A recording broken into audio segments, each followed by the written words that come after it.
Howdy, this is Lee with 82 Gaming 12. We're on YouTube channel Sons of Liberty 75. This will be video 11 of my playthrough of Eylau 1807, which is a new game from Sound of Drums.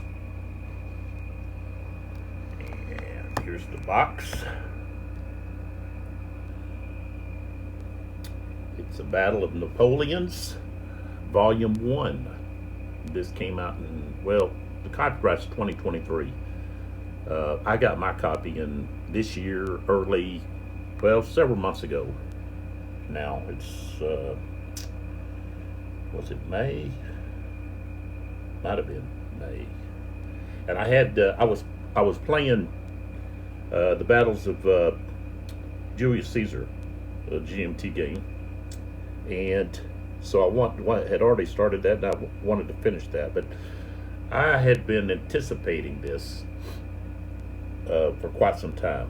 Ever since, I guess, I joined the GameFound pledge back last year in about, I think it was like around April maybe. So this is a company that's in Switzerland. And the designer is Uwe Walentin. And let's see, can I close up there? There it is. There's his name.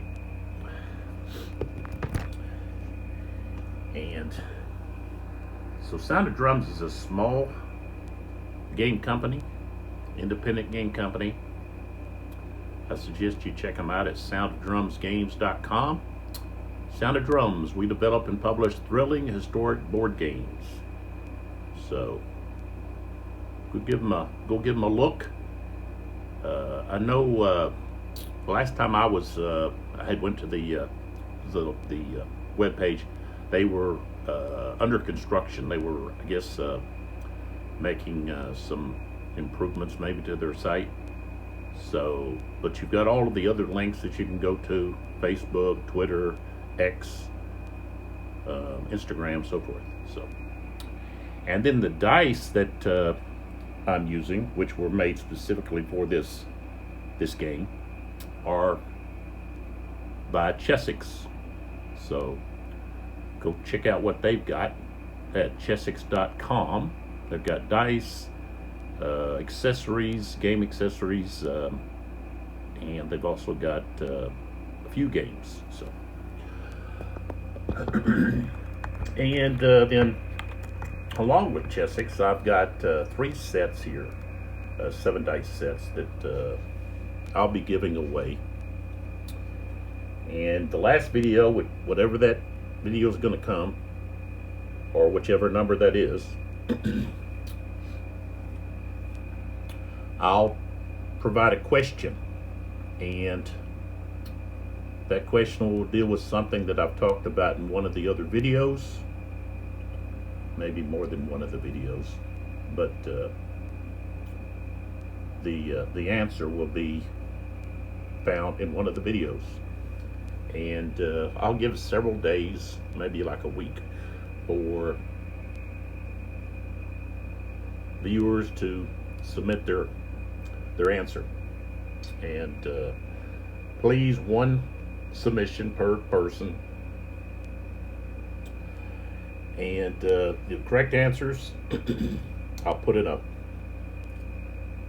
their names in a cup and draw it, and then notify them that, hey, you won, and let me know where you want me to send it. So but there's three that will be given away, and so let's get right to it. We're still in the 11th hour game turn, and it's snowing, so I've got that little poster there up there to remind me.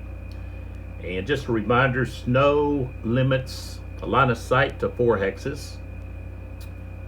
On fire, there's a diral modifier of -1 due to the snow. And then during the order phase, there's command points for Napoleon Benson are reduced by 2, and then there's a reduction of 2 activation cubes for each army. All right, so let's get started here. We've got to draw a new cube. The last cube was a should have been a French cube, I believe. No, it was actually it was the red cube over here. So the French have had 5 activations, and the Russians, if you look up there, you can see the green cubes. They've had 3. And of course, the French started the hour with, I believe, 6 more cubes in the cup. These big dice, they're metal dice that are heavy to help hold down my plexiglass. And if you see like these purple cubes out here, these are mine. They don't come with the game. I use them to help identify specific things, and being purple, they're identifying the army commanders, where they're located, just for my own personal identification. And of course, I've got these other cubes. If you watch my video, you know that I use these cubes. They don't come with the games. I use them to help identify, say, the unit firing and the target and assaults and so forth. So if you watched any of my videos, you more than likely have seen me use these cubes. They don't come with any of these games. I got those at, I believe it was Michael's, on a clearance rack, and I haven't been able to find them, but not at Michael's anyways. But I did buy some from a internet company, and I probably need to, which I'm not using any of their cubes. I bought those actually for the ones I bought from the company online. They were very reasonable. I think you either got 25 or 50 for really a good price for a game that I'm in the works of I guess doing brainstorming on, dealing with Zulu Wars. So it's a solo. Well, it could be a two-person game, but really designing for solo. So, okay, so let's just get off of that and get right to it here. We've already used 8 minutes of yakking, and we need to draw a cube.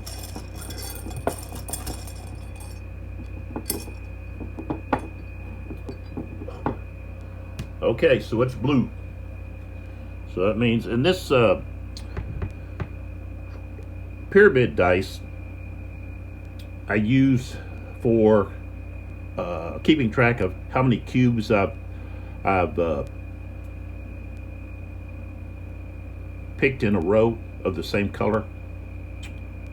So you can't pick more than 3 of the same color in a row. Okay, and then you either have to have the red cube or the other army's cube drawn.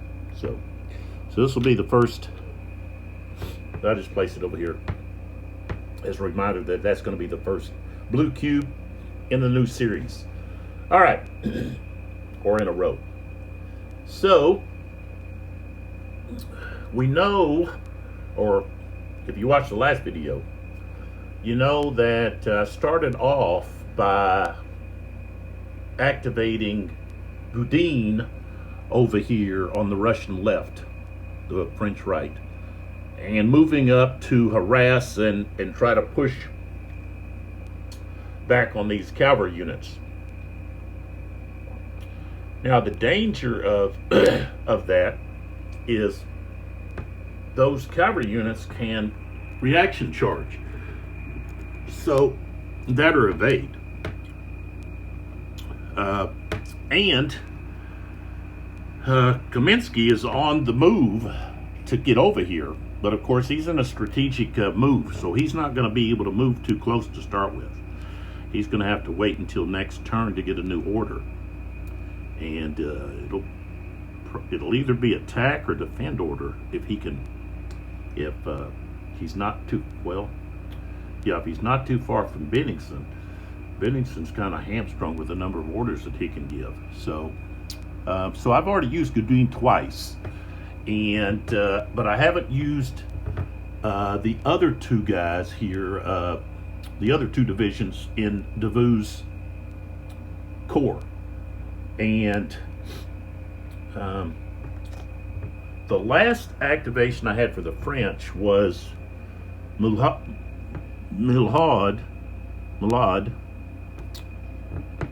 right here with some charges, and we only had really one charge, but it caused some losses and forced those French Russian units to retreat, and it also forced all of these square formations that you see. And so those cavalry units are tired. Well, they're not tired yet, but if they activate again, of course, they're going to have 2 less movement because they've already activated. I like all of that. The way that the activations, that you can activate more than once, but when you do, you lose some of your movement potential. That is a really neat mechanic built into the game system, and it's easy to keep track of. There's not, with the blocks and everything, it's not difficult. It's really an ease for the player, and helps the game, to me, in my opinion, helps the game kind of really move smoothly. But you also think this is a full 60 minutes of the battle in a turn, and so in that 60 minutes, you know, a unit could do quite a bit of movement here. When we're talking about these hexes are 150 yards, so 150 meters. So that I really like the way that Uwe incorporated this into his system.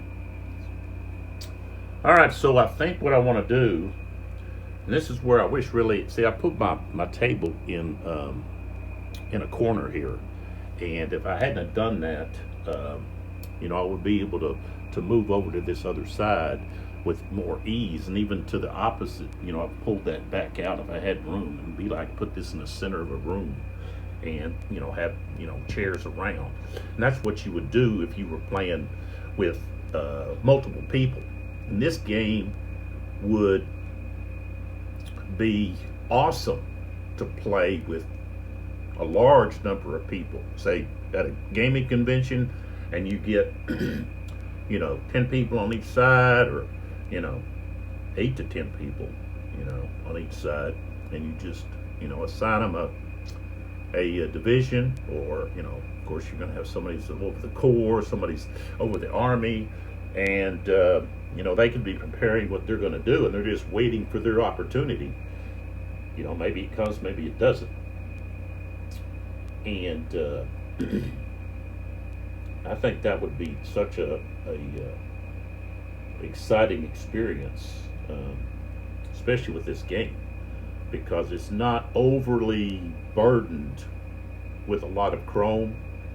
It's got the right amount of chrome, and the rules are not overbearing, and the game itself just kind of flows like a river. It just, you know, there's not a lot of hiccups, you know, especially once you're able to like think about the rules, and not get too hung up on, you know, trying to analyze everything, which I tend to do. So, and I'm not the expert here. I'm not the final decision on how these rules should be followed.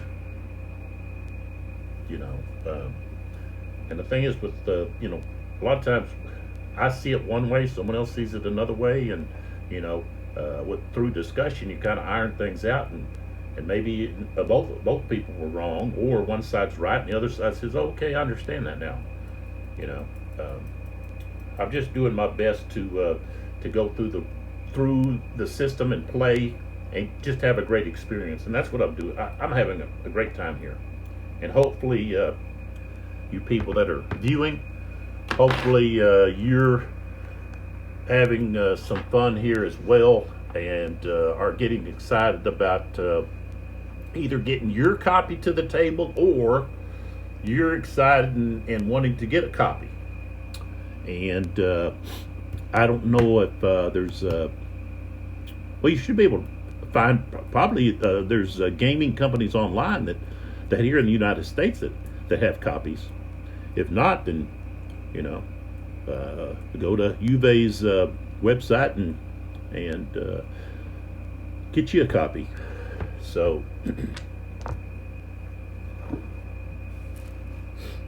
all right, let's go. We're gonna go with. Let's see here. I think I'm gonna push first. I'm gonna push with. Let's see if I can get a little bit more light over here. I don't want that. I don't want it to. I guess that'll be all right. I didn't want to get too much of a glare, and that's what I'm running into here, is too much of a glare. There we go. Let's point it up. All right, so we're going to move Laurent.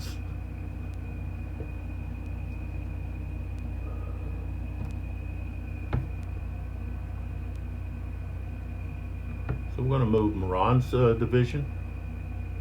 He's got attack orders. And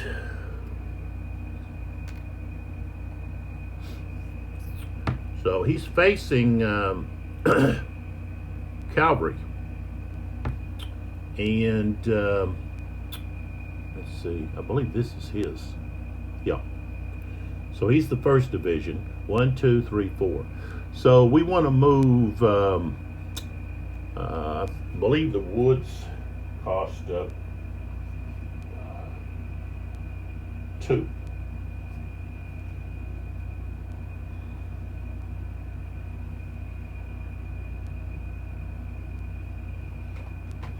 The woods is going to cost 2. And when you're in general order, which would be when a unit is in an obstructed terrain, village, woods, then you have the unit in its line formation, simply because that's going to reduce its movement. So you're going to have reduced movement in woods and in towns, villages. So 1, 2, 3, 4. Like so. Now this unit, because an enemy unit moved adjacent, they could reaction charge, but cavalry can't reaction charge into woods or villages, unobstructed terrain. So this unit doesn't want to stay here to get fired on, okay, at some point. So, or even get assaulted, which they could stay there until.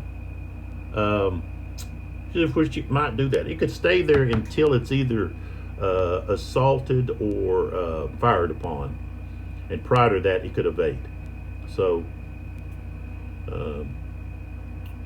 it really doesn't have to evade immediately, and so it might just hang there to see, and so.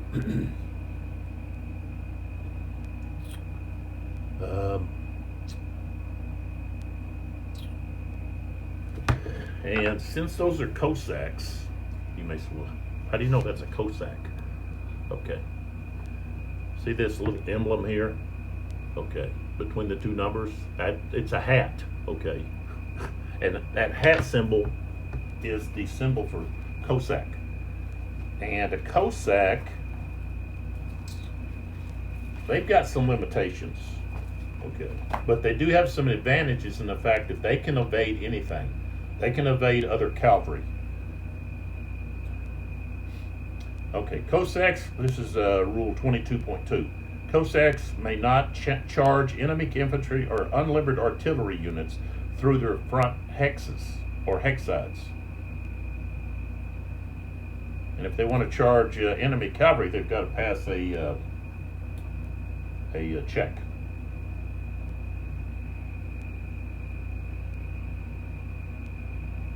So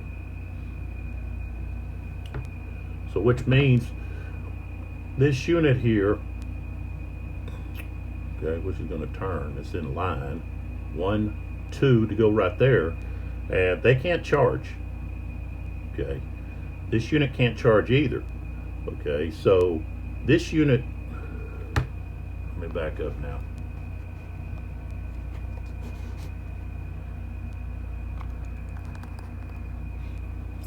This unit here leaving the woods, okay, has to pay formation change. And it can change to either line or column. I want it to be in line. So it moves here, which is 1. Formation change is 2. This one here was what? Let me go back here a minute. I got to remember to count because he's moving adjacent. So we went turned 1, 2, and then 3 for moving adjacent to an enemy unit, Russian unit. Every time the French move adjacent to a Russian or Prussian unit, they've got it's a +1 movement. Okay, so moving out of this obstructed terrain, that's 1 and then 2 to change to line, out of general order. So that's 2, 3, and then of course he's not able to move on because this would be 4, 5. Now this unit in column, okay, could go 1, 2,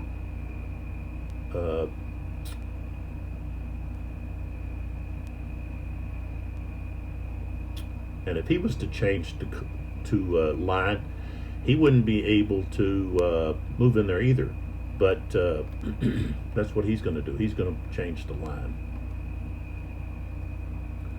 All right. And then this unit here, he's going to move to here.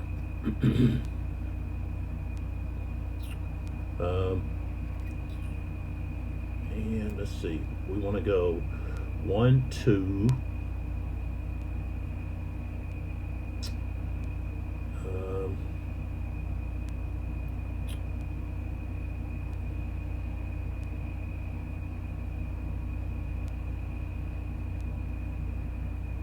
And I guess I'm going to move 3 right there.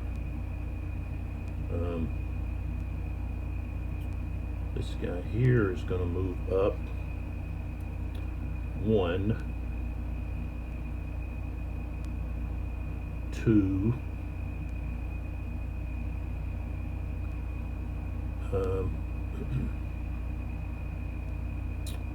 oh, we can move these guys up, but I want to see what I want to do here.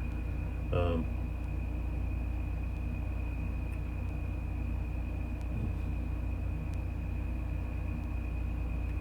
think I'll stop right there. So these guns are going to, well, this guy's going to move up 1, 2, and then change to line, like so.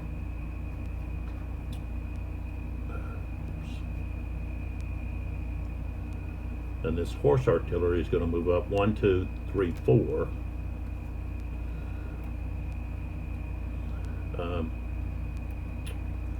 Got another artillery piece here. This guy's going to move up 1, 2, 1, 2, and then 3. And let's see here, this light infantry, 1, 2, 3, 4, 5, right there. He's got to stop right there.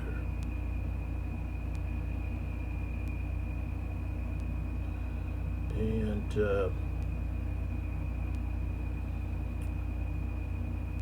this guy here is going to go 1, 2, 3 right there. And then Moran's going to move to right there.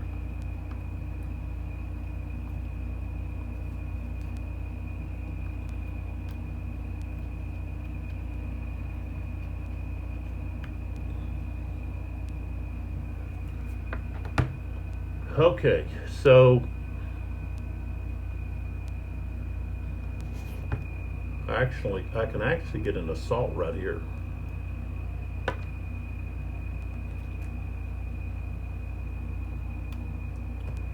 These guys are gonna, these two guys here are wanting to drive off this Cossack right here. So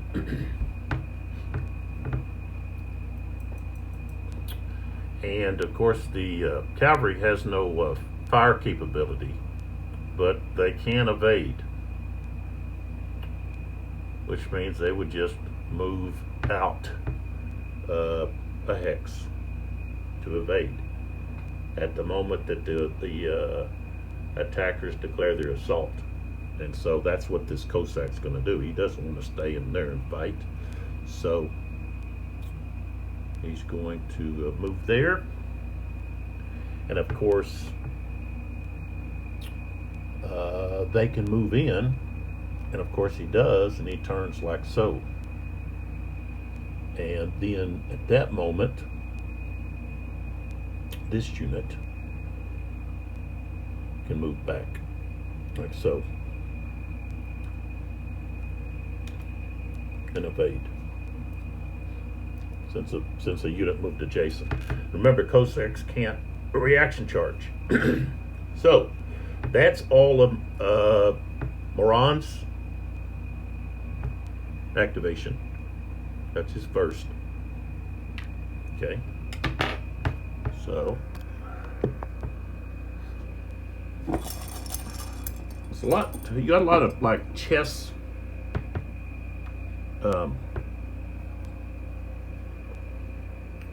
moves going on here, because you may not have, you're going to have some movement. You may not have that much, combat involved, whether it be, assaults or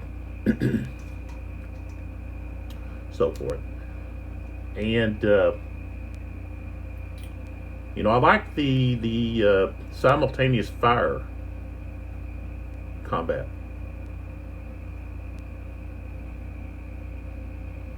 It really plays into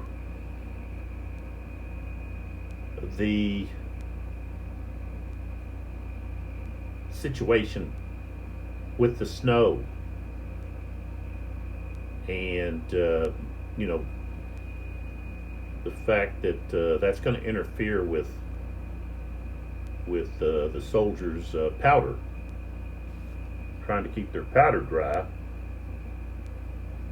so that they can fire their weapons.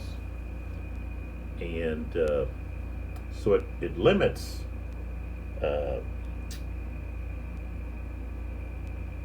your ability at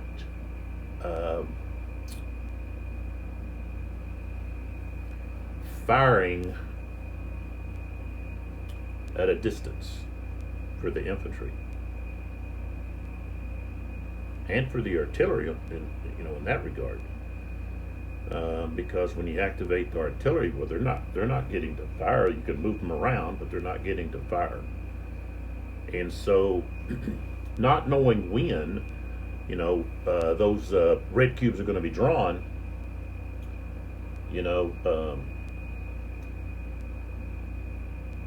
create some chaos for you trying to get your artillery where you want it at the right time, and also unlimbered. If you watch my videos, you've already seen where there was many instances where I didn't have my artillery unlimbered, and the cube was drawn, red cube was drawn, and now, okay, I can't use those artillery Okay, that happened over here, and I suggest, okay, the artillery. I believe the rules. I think they tell you to put the artillery on top, and there was some times I didn't have the artillery on top, so I just forgot about them. You know, and that can happen with a leader. They just, they're busy with some other area or focus on something, and the guns are just sitting over there waiting to be told, hey, this is where I want you to unlimber at. So they're waiting for the command to unlimber right here, in this position and so forth. So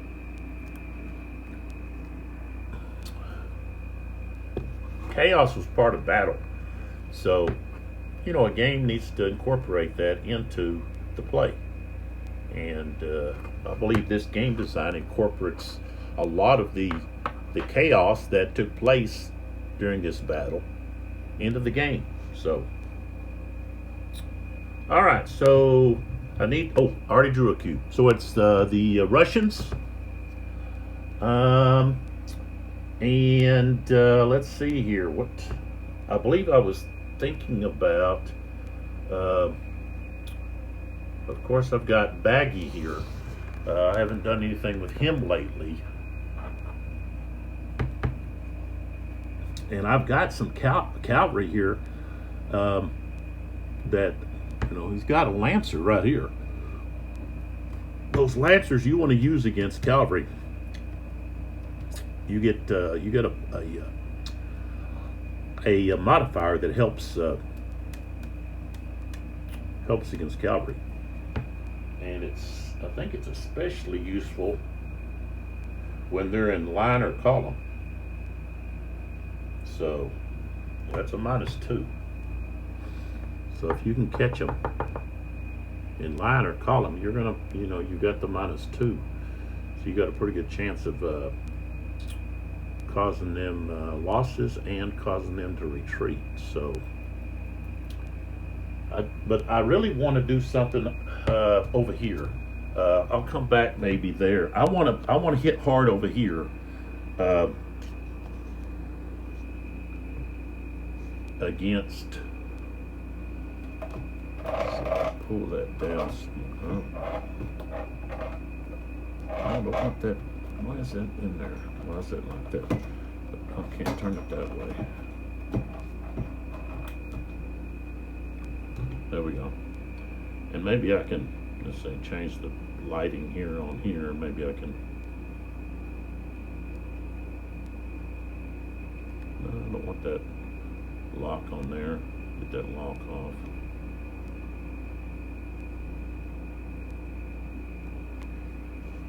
Okay.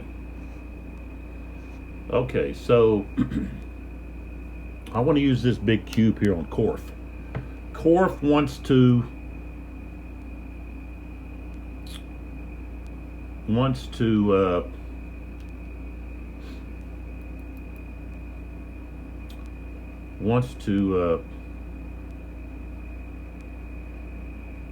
attack Napoleon's left over here, and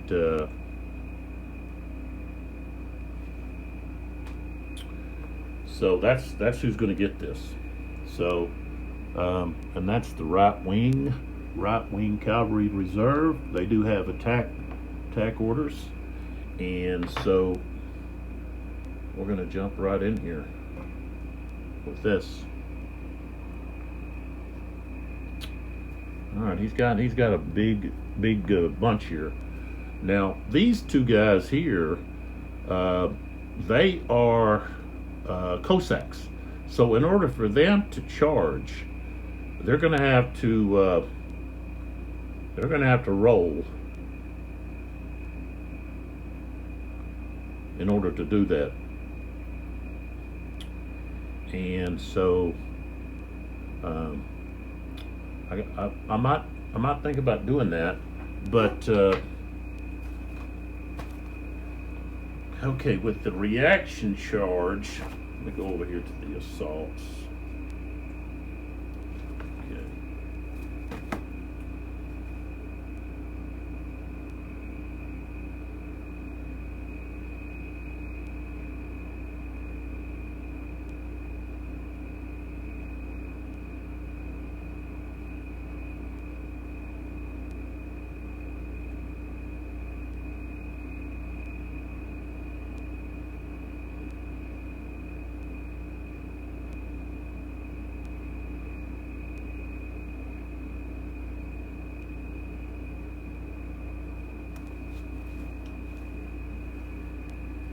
Okay.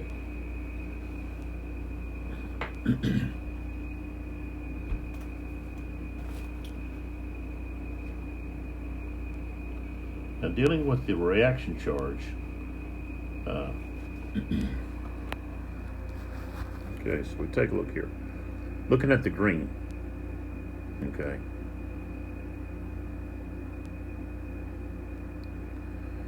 Any unit that moves into a front hex of an enemy cavalry unit provokes a possible reaction charge if that cavalry unit is not tired. The owning player of the cavalry unit needs to decide immediately, and the reaction charge is resolved after the moving unit ends its movement, which it has to stop when you move adjacent to enemy unit. So,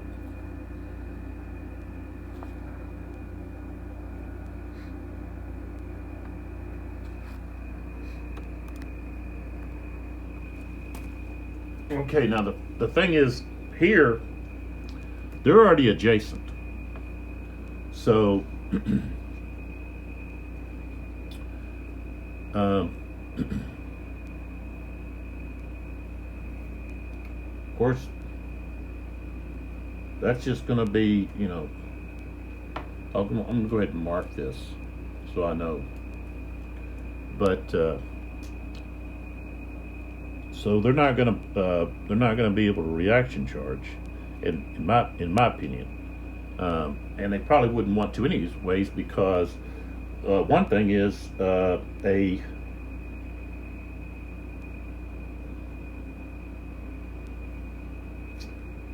short charge, which is adjacent, is a +2.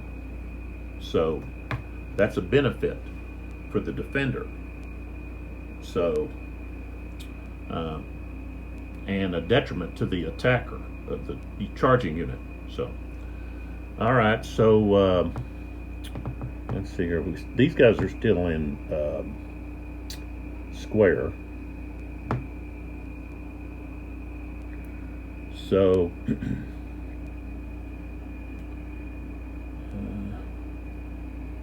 let's see.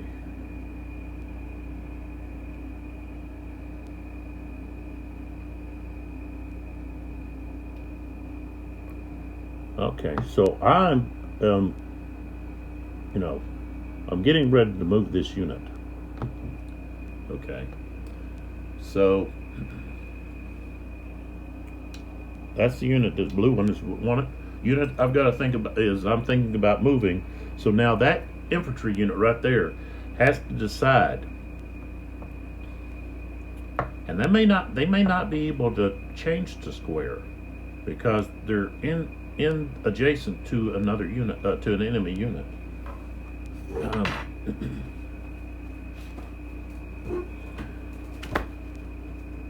Okay, let me look here under changing the square. Okay, so this is rule 17.3.1. Okay, an infantry unit that has an activated moving enemy cavalry within 4 hexes of itself may change its formation to the square at any time.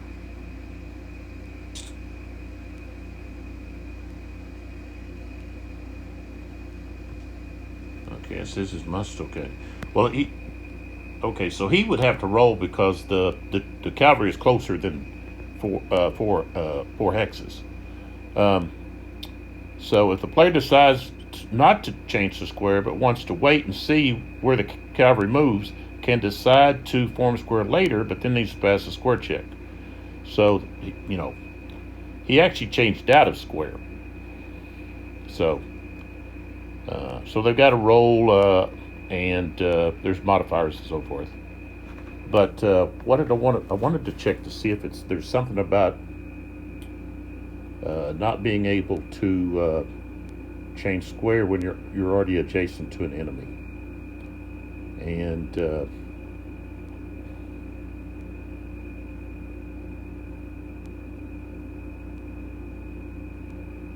I know in some games, if you're changing a formation, or you're doing any kind of movement, opportunity movement, I guess it might be called, reactional movement, then you can be fired upon by any enemy units nearby.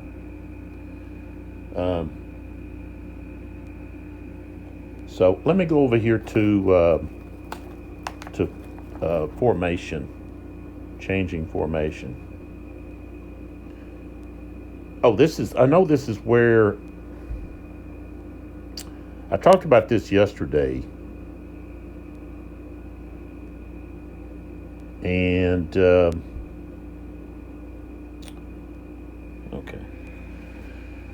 okay, it says right here, it says players can change formation and or facing of all units of an activated division. So, but they're not activated. Okay.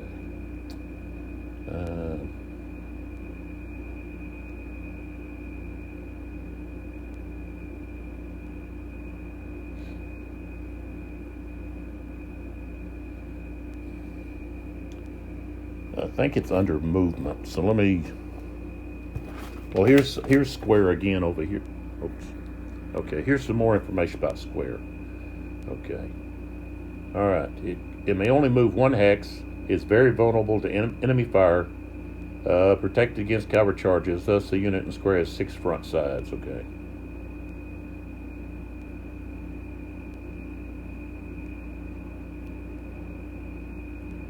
Got to have a minimum of 3 strength points. Okay, don't have to be activated to form square. Alright.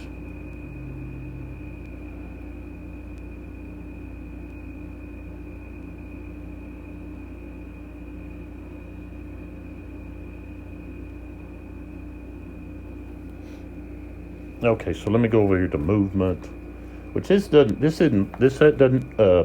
isn't movement, but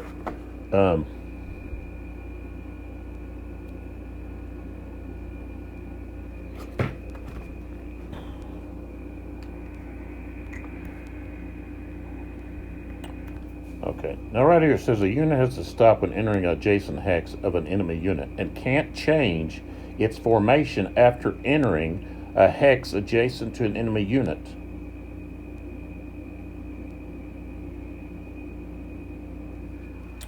Okay, so this is just where, I don't see specifically where it says, okay, if you are in the, which makes sense, that, you're adjacent to enemy units. Now, I did allow that. I allowed, let's see, I allowed this artillery to change, and also allowed these units to get out of square.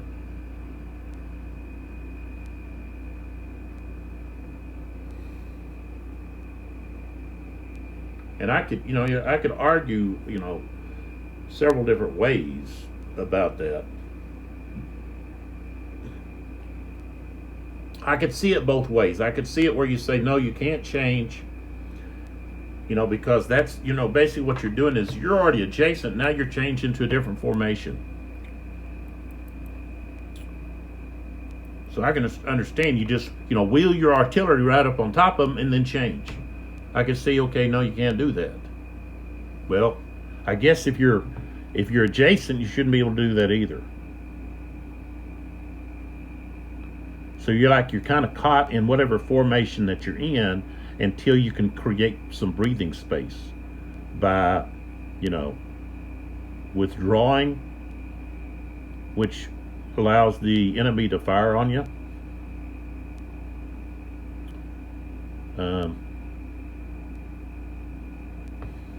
And I know argue, well, there's 150 meters, so there's space between you. It's not like you're right on top of each other. But it also, if I do that goes against the other rules. So basically, well, I guess you could say, okay, well, I move up there and I'm vulnerable, but if I get another activation, then I can now change because, I didn't actually move up there. I'm already there. So, maybe I can get some feedback from some people that have opinions about it, or maybe somebody sees something in the rules that say, yeah, you can't do that. Which I see it where if you're moving, you can't move up there, and during your movement, change to a different formation. Is that any different than if you're already there, changing your formation? And I guess we could argue, well, not, I wouldn't say argue, but just discuss it so that, maybe it can be cleared up. And it could be, I've got I've got this tendency to really overanalyze stuff instead of just, hey, do this, do that, and go, And I could interpret that rule meaning that if you're adjacent, I mean, if you're up against someone, you can't be changing, formations. But if you're exiting, say, a woods or a obstructed terrain, and you come out of there and you move adjacent to an enemy, of course you're going to have to be changing formation there, but that's a forced formation change. It's not you picking a formation. So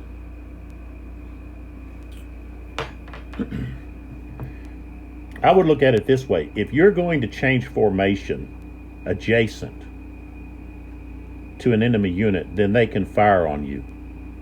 You can't just change right there in front of them. So that, I guess, is where you would say, well, no, they can't change. So I know, yes, in the last video, I allowed the French to do some changing while they were adjacent.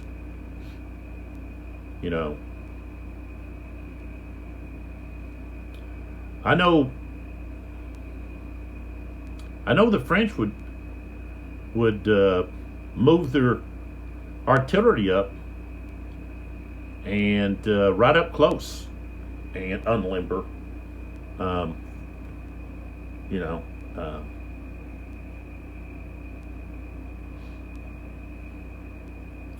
So I could see that going either way. But like I said, if you are allowed to change your formation adjacent to an enemy unit, that unit should be able to either reaction charge or fire on you, just as if it's opportunity fire. So I know that's not in the rules at the present. I don't see that. Somebody else might see that. If you do, send me a note. So I'm not going to allow that anymore. Okay. And I know this is like going back and forth, back and forth, back and forth. Well, I'm just trying to get it all straight.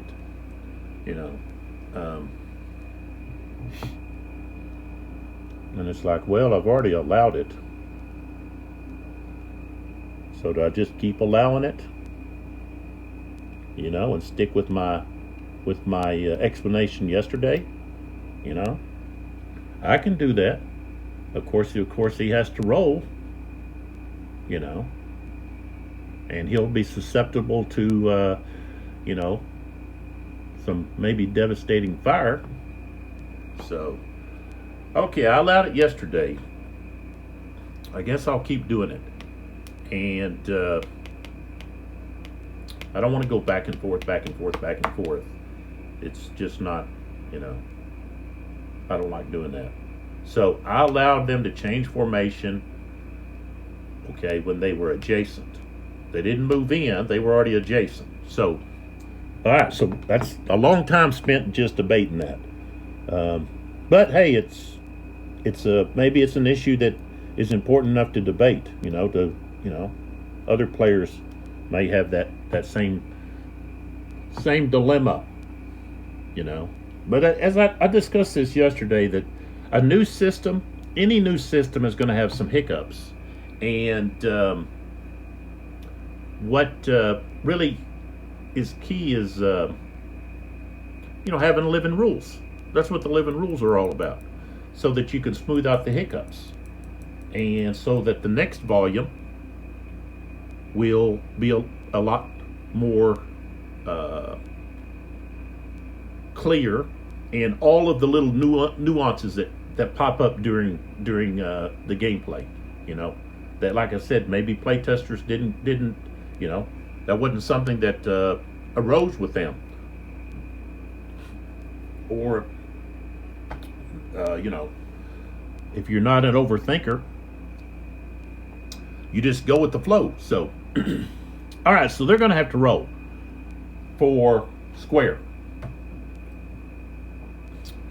and they could just hold. They don't have to form square, but there's going to be a big modifier there of a -4 to their hold die roll. That they can't overcome that, the -4.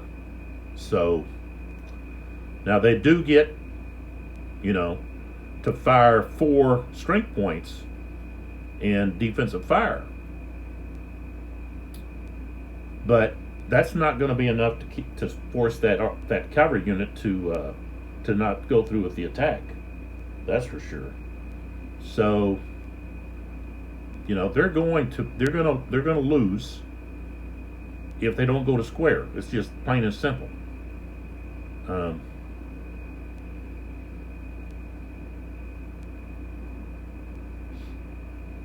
That just kind of troubles me about, you know, I'm changing right there in front of some units, but, you know, when it comes to the fire, simultaneous fire, then we're going to have, you know, we're going to have positive modifiers. So, plus he's going to have to succeed, and the cavalry unit is 2 X's away. That's a -2, and he needs an 8 or more, and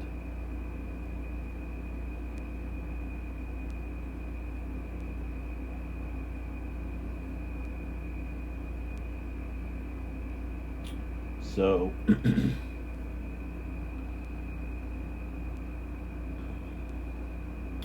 we don't want to have to retreat, because, you know, we got to keep that line strong right there. So he's going to have to try to get a square.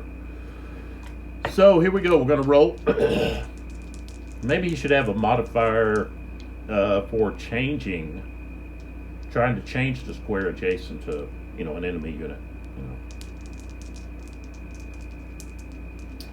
That, or maybe it's just he's not supposed to be trying to change, because there is no modifier there for being adjacent to anyone, unless you're adjacent to the enemy cavalry that's, you know, charging you because you waited too long.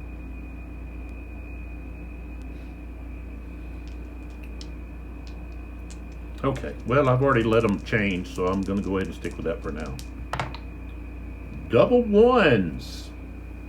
So he's going to have to stay, and he loses a step. Some of them decide to run off in the face of the cavalry, and so he's actually coming on in here now, right there. All right, so that one moved, and he's right there. So that's 1, 2, 3. Okay, moving adjacent to French costs 2 extra. And now I'm going to move this unit here. This unit here is 1, 2, 3 hexes away. So he's got a -1. And we rolled a 10, becomes a 9. So they can go to square.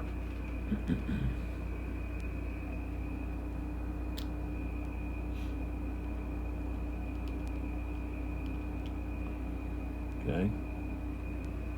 So, and of course, they don't want to charge into that. So he's going to go 1, 2,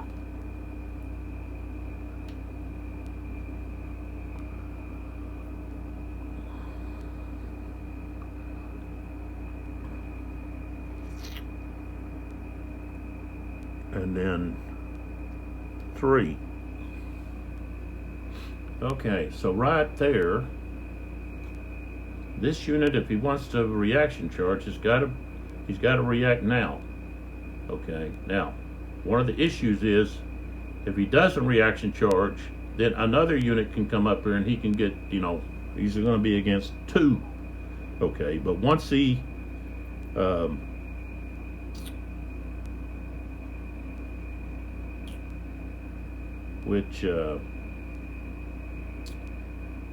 this is where if you reaction charge, are you going to be tired, or are you going to be able to steal charge? That is a question. I had a reaction charge, and I think I made the unit tired, but I don't know. If you charge, you become tired. And a reaction charge is a charge, but it's a short charge. So it's not the same. You're not putting out the same energy, but it's still a charge. So if he charges, reaction charges, he's going to be able to be hit by another unit where he's not going to be able to reaction charge. But then he's not going to, it's more likely he won't be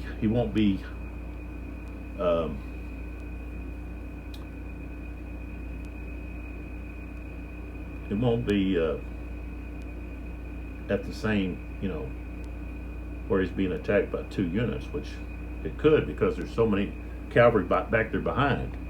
All right, so we're going to go ahead and have a reaction charge here. So, let's see. So this is handled immediately. You're not waiting. As soon as that unit finished moving, you have the reaction charge. Okay, so you do have that +2 because it's a short distance. It's you're adjacent, so you didn't get any kind of momentum going. All right, so the odds are going to be. See, he's not going to get the bonus because he's not up there on that rise up the slope. So, okay, so it's 1-to-1. We use the tally stick here. Okay, the Fended unit is not elite, but he is Russian, so that's a +1. Okay, he has attack orders. Both of them have attack orders. It's only 1-to-1 here. Nobody's in the flank. Let's see here. All right, so now we move to the assaulting unit, which is the reaction charge. They're not elite. Okay, they're not green. It is short, so now it's +2 more. It's +3. That's not looking too good. And cavalry against infantry, not in square formation. Fatigued, no. Heavy cavalry against other cavalry. Okay, so that's we got dragoons against hussars, and so hussars maybe. Those are not heavy. The heavy is going to be the cuirassiers, the one with the breastplate. That, and then the elite guard units. And so we're going to have a +3. And the defender rolls.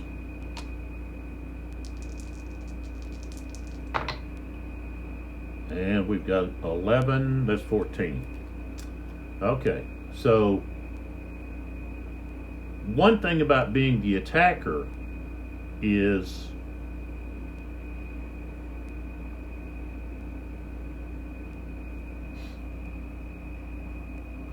that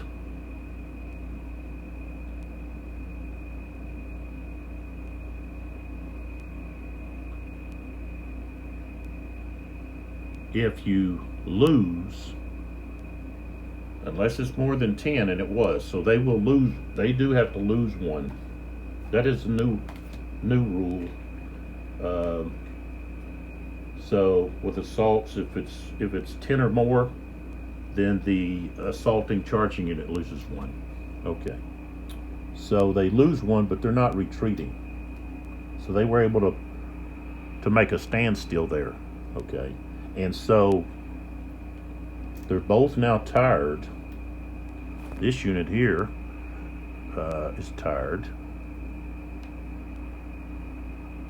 because he just wasn't riding up there. He was riding up there to charge. So, and they went through a charge because they both, were involved in that. So, all right. So that unit, this unit can't. He's already done his assault or attempt. I don't believe he would be able to do anything. Now someone else can assault or charge that unit, and now he's not going to be able to charge back. So, which makes sense. So okay, we got Korth here. One. Okay, well, he could go through the marsh, slide over to attack. That's probably what some of these guys are going to have to do. Okay, for the marsh, it's a +1 to move through the marsh. So basically, you're looking at, it's the same cost for going through woods or which the marsh isn't considered obstructed terrain. It just costs more but they can attack. They can't charge into or out of, but it doesn't say they can't move through it. So, all right. So that would be 1, 2, 3, 4, and then 5, 6, 7. Okay, costs 2 extra to move adjacent to a.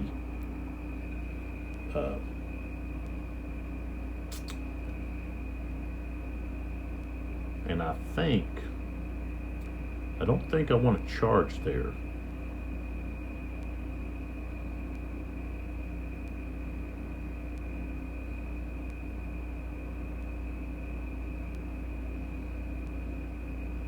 I don't run a reaction charge because he's going to have to be going uphill. So that's another +2. So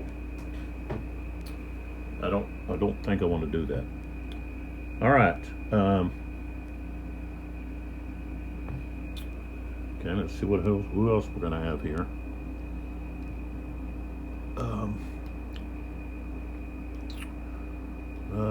1, 2, 3, 4, 5, 6. And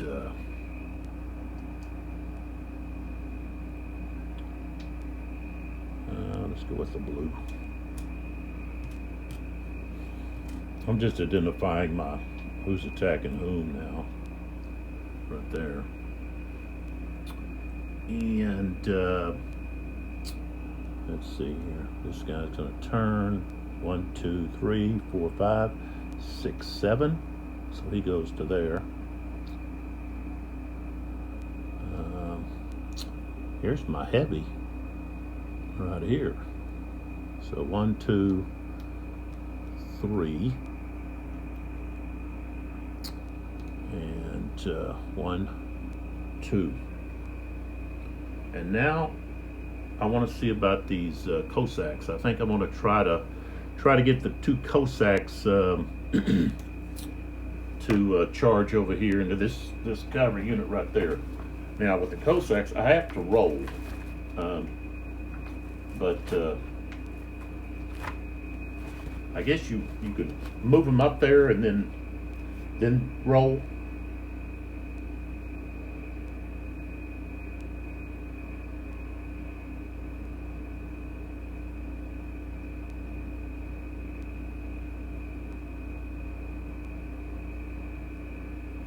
Yeah. Okay. So I move up there and then can decide, or they might get reaction charged. So, all right, so we can go 1, 2, 3, and then turn here. And then that would be +1 up is 4, 5, 6, 7. We've got plenty of movement here, like that. And then, you know, I guess if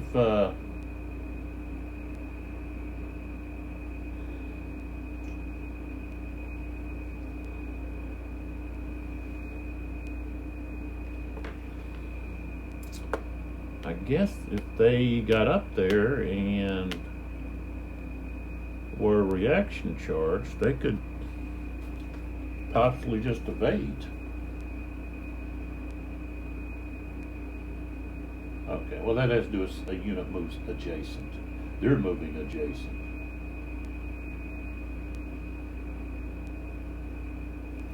Okay. Only thing about those Cossacks, if they evade, you don't have you're not forced to stop your movement. So, so this unit here could actually, you know, prior to this unit getting up here, he could reaction charge, and I think that's what we're going to have. We're going to have this reaction charge. He's not waiting for this unit to get reinforcements. So.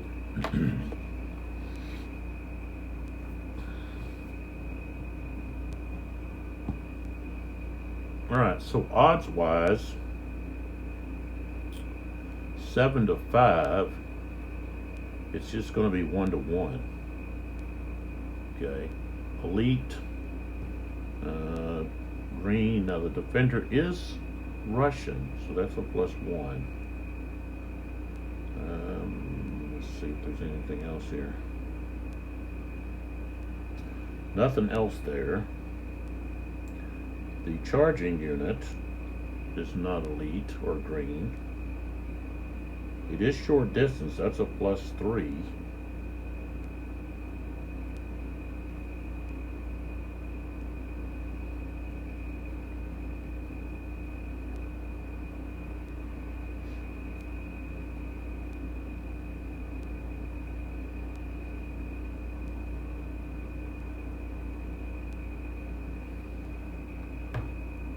I don't know if they should have a modifier since they're Cossacks against regular cavalry, but that's okay. So we got a +3 is what we ended up with.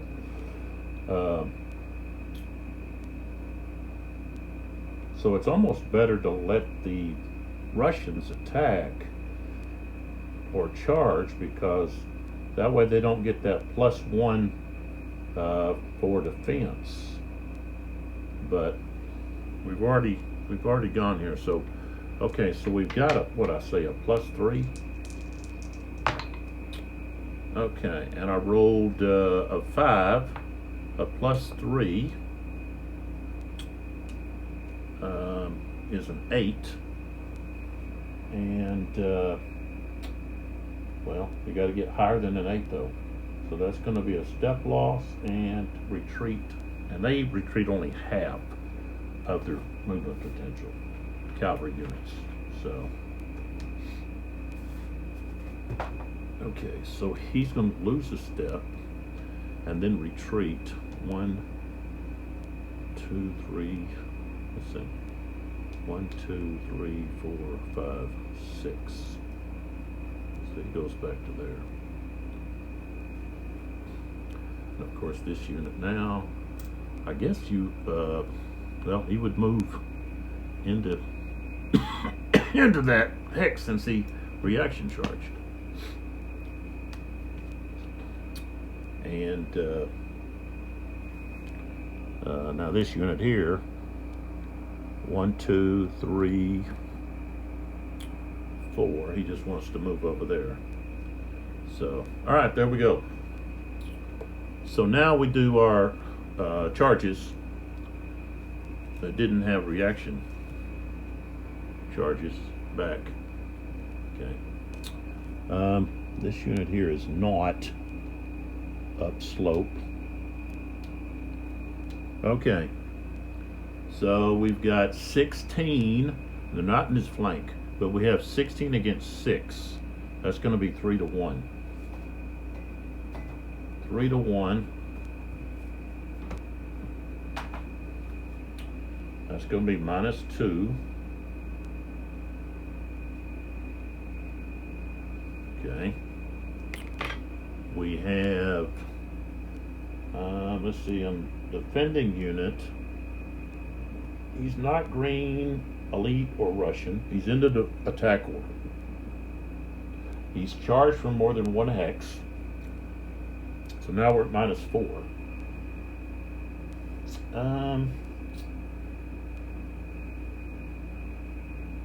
That's all that is. The attackers are not elite or green. It wasn't a short, well, yeah, it was short distance. They were already adjacent. So that's +2. So now we're at -1.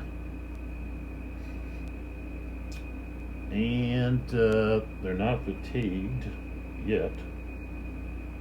And it's not heavy cavalry against other cavalry. So it's going to be a -1. So, -1. We have to get higher than an 8. All right, we got a 6 becomes a, 6 becomes a 5. So, gonna lose.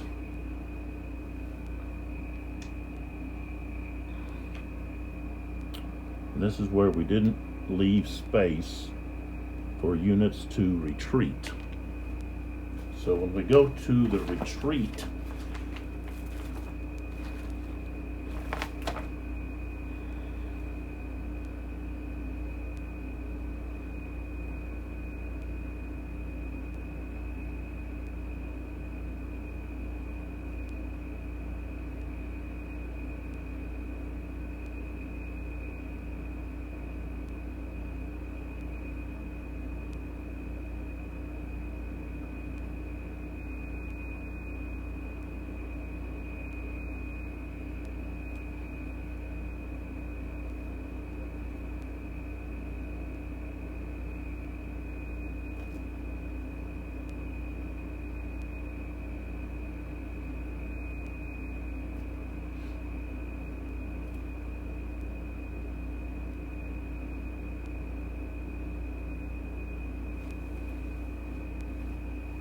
all right, so here,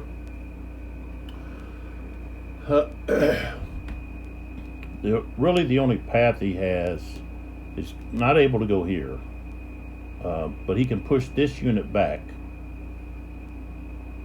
like to there, and then retreat 1. He's got to go 5. 1, 2, 3, 4, 5, like so. He moved back to here. So push this one back, and that's what the rules say. You just push them back until there's an available space. So 1, 2, 3, 4, 5. All right, and of course one of those two are going to be able to move into this hex here, and of course they become tired. Okay, and this unit that was forced to retreat becomes tired, just like over here. He should be tired.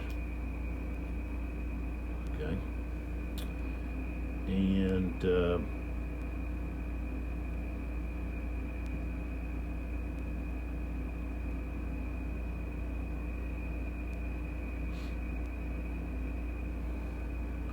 what happened here? These guys. Is this where we had did we not have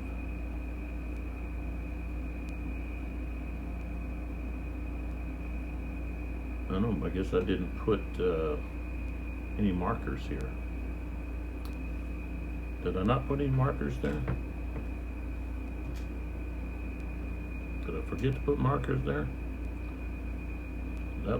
that wasn't a. I think he was going to wait for the because he wanted the for them to tack uphill. Okay, so all right, so okay, both these guys are tired. One of them is going to advance. This guy cannot participate. And of course, cavalry, you don't have to check for retreats. Don't have to do stand tables for retreating or eliminated cavalry. So, all right. So now this unit here, the orange unit, is being attacked by this blue unit, and this unit only he's got 7. He's facing that way, I think, or he might have been facing this way. It doesn't matter. Okay, because he's got 4 front face hexes. So, all right. So the blue versus the orange here. So that's 8, and he's got 7. So 8 to 7. That's not going to be rounded up to 2 to 1. It's just 1 to 1. All right. And so defending unit, he's not elite or green, he's not Russian, he's got attack orders, he's only being charged for 1 hex. So I don't think we're going to have anything there. The assaulting unit is not elite or green. It's not short distance charge. He's not fatigued. The attacker's not. Alright, so it's just straight up.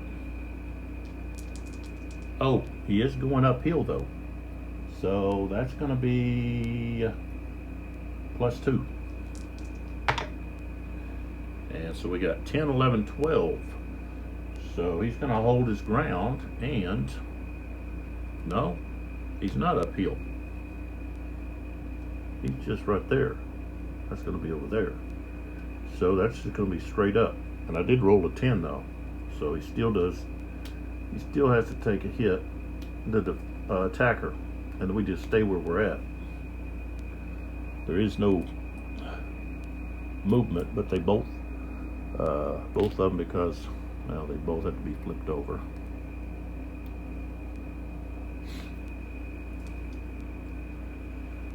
Most systems, if you have any cavalry involved in like a charge, okay, whether they're attacking or defending, are usually considered tired. So, all right. So then we have this last one here between this unit here against this unit, and that's going to be 8 to 7. That's 1 to 1. And really, the only modifier we're going to have is uphill, which is going to be +2. And that's a 3, 4, 5. So that's going to be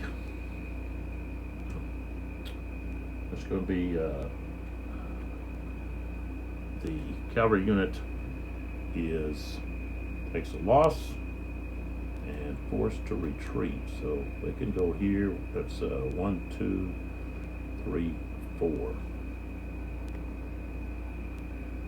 Okay, and of course he's tired, and he has to come up here, and now both of those units can reaction charge. So now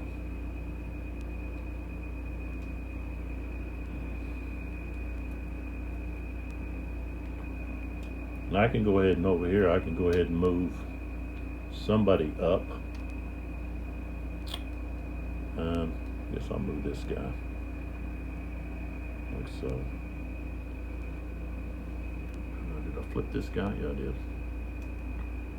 Okay, so these two are going to reaction charge against that cavalry unit that just entered their front hexes.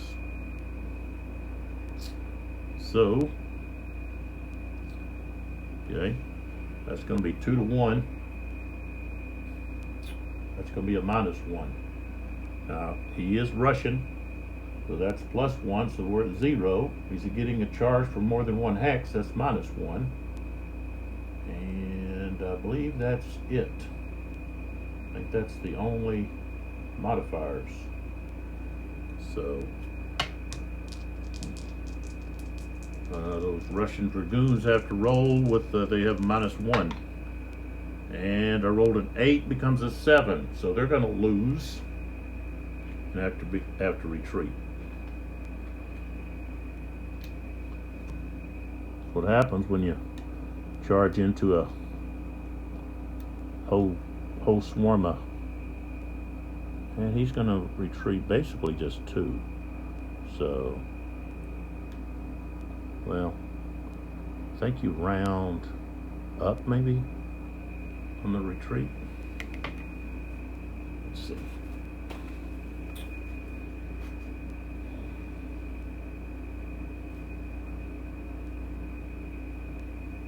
Round them up. So, yeah, he's going to move 1 more. So, yeah, he'll move back to there. And then one of these units can move up. Let's move this one. And they got to flip them over. Both of them.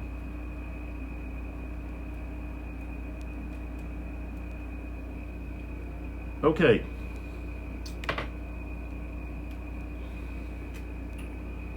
Alright, so that's what that looks like. Oh, wait a minute. She got 1 more. I didn't do this over here. I didn't do my defensive fire. Okay. So, we also have this square is going to be able to fire too. Okay. So, this unit here has 4 strength points. They can fire at those cavalry units, those cuirassiers. So that's going to be, those are the ones you really want to use against other cavalry, and not use those probably, against infantry. Save them for cavalry versus cavalry, because of the modifier that you get. It's a +2. I mean, a -2. So, all right. So a fire strength of 4. We've got -1 for snow, and there's not any modifiers for firing at cavalry, but we do have a +1 for defensive fire, infantry defensive fire, not artillery, but then that's a +1. So we're at 0. So we've got a, really it's strength of 4 times 2, because they're in line, they get times 2. So it's actually 8. And I rolled an 11. Ooh, that's going to be, that's 2. That's 2 hits. Okay. This is going to be beneficial. And then the square gets to fire a strength of 2 out. And snow is -1, defensive fire is +1, so it's straight up.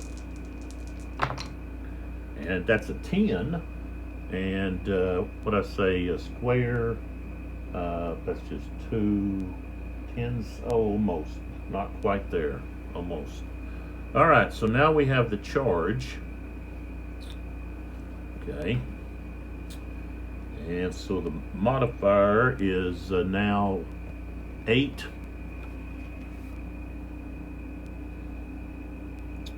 To 6. That's not going to be 2 to 1. It's not going to round up. It's just 1 to 1. Okay, defender. He's not elite, or let's see, or green, or Russian, and he is in. Let's see. 2nd Division. No, I guess I changed him to attack. Yeah, I did. Okay.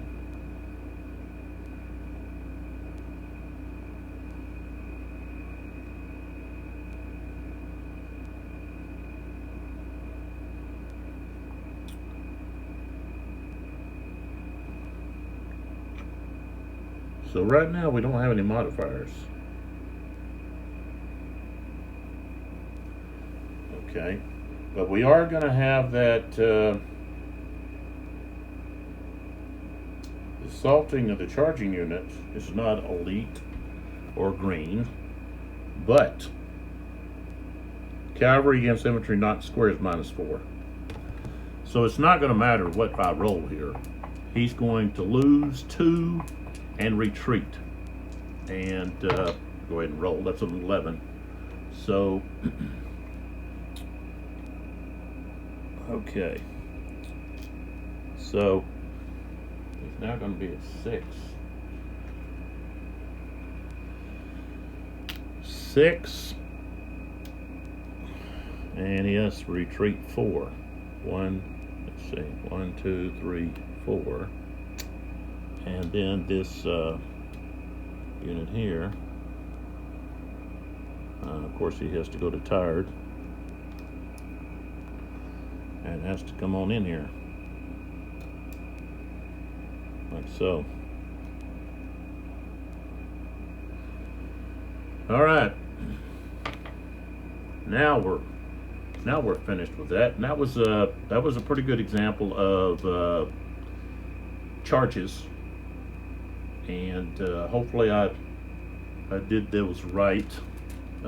Like I said, let's have some conversation about how to handle or interpret the rules on some of these issues that I came across.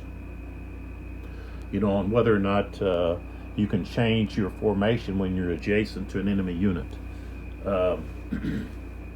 If you say you're adjacent to a cavalry unit and you change formation, I would think, okay, then they can reaction charge you if they're not tired, or they could fire on you. I know in some other games that's what you can change formation, but that's what happens. So the opportunity fire is restricted to only being used when a unit is exiting a hex adjacent to exiting one of your front hexes. Another way to put that. Okay, so now we pull another mother cube here. Let's get going. And it's going to be French. And let's see, I hope I've turned over everybody that was involved so that they have their tired side up.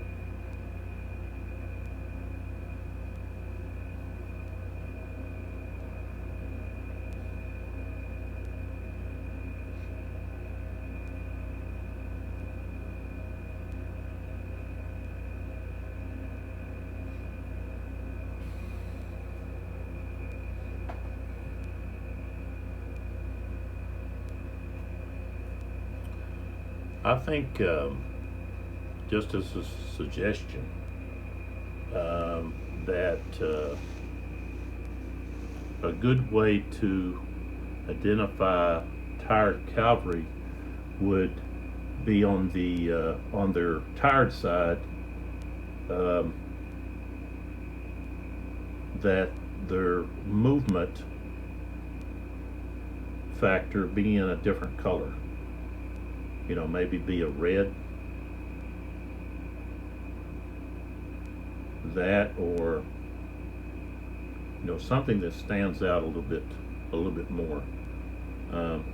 I'll just show you these two. I'm not being critical. I'm just okay. So what we have here is we've got one unit is without looking at, and I know you can say, okay, well, look at this number here. Well, okay, well, let's say, okay, let me put this unit Okay, this unit should be flipped. This other unit shouldn't. Okay, let me just pick two that have the exact same number. Okay. And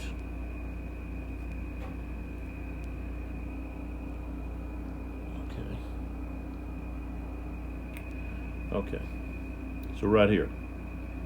Okay, when you're looking at those, okay, which one's tired and which one's not? You know, without picking it up and flipping it. You know. And you may say, well, I can tell this one here is the one. Oh, what it is see that lighter color right there, that little bar right there? That's what signifies that it's tired.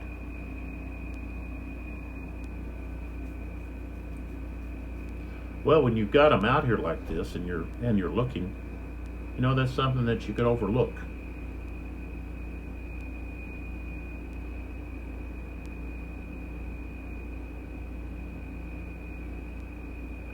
Maybe there's something else you can put on, maybe just something a little bit more recognizable.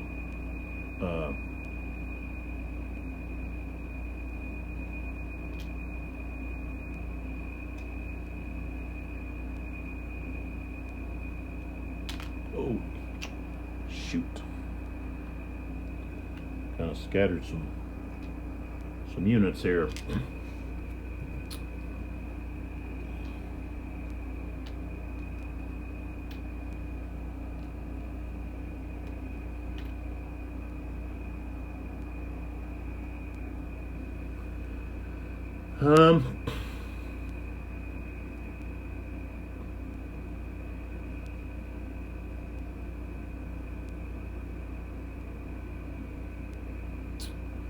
All right, so we've got okay,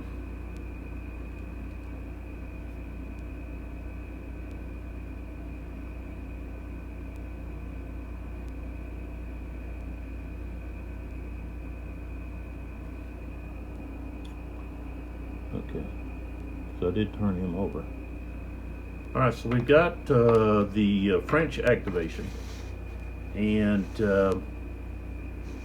I'm thinking I'm going to have to do something right here because that Russian cuirassiers there could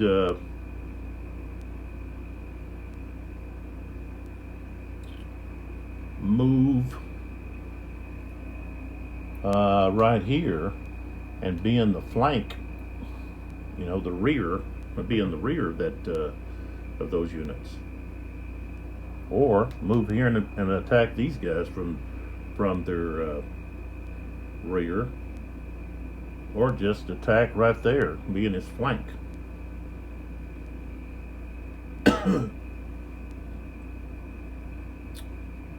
So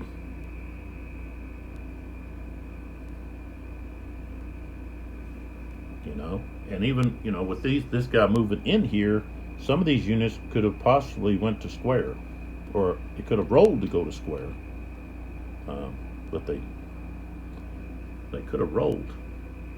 But I can go to square. If I activate them, I can automatically go to square, and I don't have to roll. But I have to do something, so I've got to activate Louvel here underneath Soap. So that's who's getting activated. And, well, I think this is going to be his third activation. Yeah. Wow. Yeah, this is his third activation. So,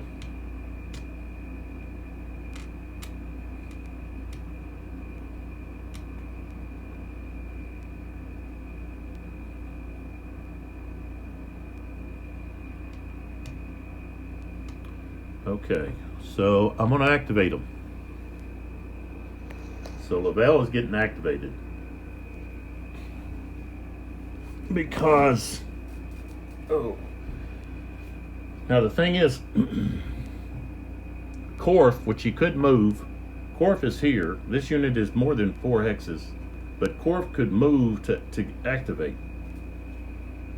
to get him to do more than have to, try to retreat back. So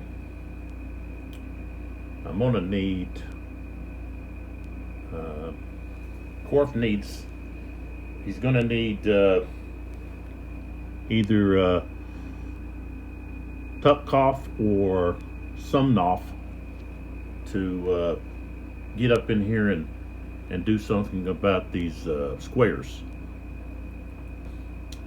Now, if a red cube was pulled, they'd be able to blast them with this artillery here. But the present can't do that.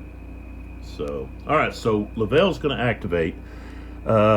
His units, they have because it's the third activation, they're going to have a reduction of 2 to their movement points. So, like, for example, this unit back here, okay, it's only got 2 movement.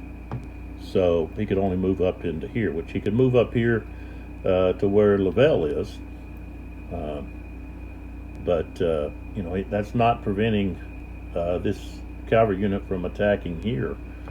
We got to get that cavalry unit out of there. So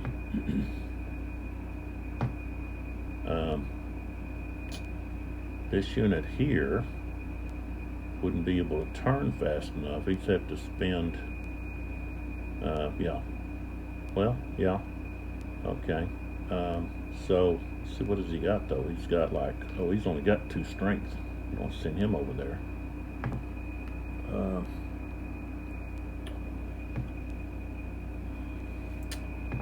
This guy, yeah, we can send this one. So he's going to turn, I think he was like that. So he'd have to turn okay. Well, no, he's only got 2. He's got a movement of only 2. So we would have to flip him over, and he would only have a movement of 3 now, but he could get there. So, all right, so he started with 6. He loses 2 because of this third activation, so he's down to 4. He loses 1 for changing from line to column, so he's got 3 left, and so he can go 1, 2, 3, and of course this unit here cannot counter reaction charge because he's tired. All right, and then this guy can now move. He can only move 2, but he can move 1, 2 right there, and let's see here. This guy here wants to go to line, and see what we got here.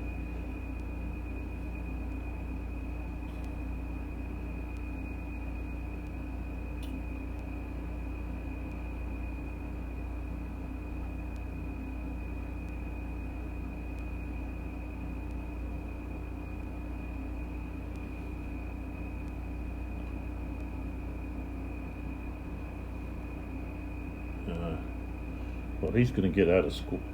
Well, no, he wants to stay in square. So I guess that's all we're going to do. We're just going to move like a couple of units here, and that's it. Okay. And so we're going to assault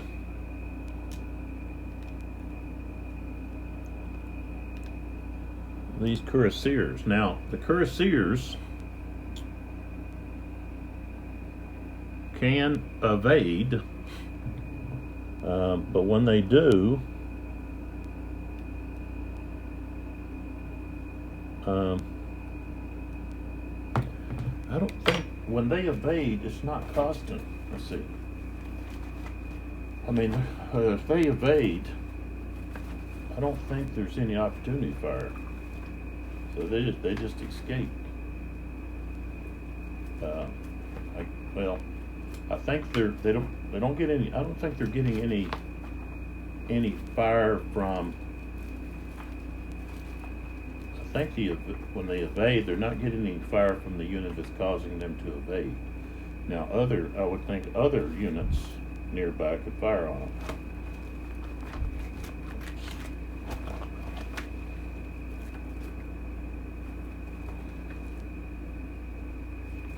Where's that evade? There it is.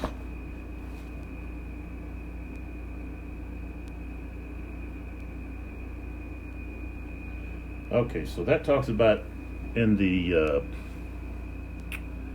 they can evade during the simultaneous fire segment. Okay. Also, if an enemy infantry unit moves adjacent, or if the opposing player declares a charge with or an assault with an infantry unit.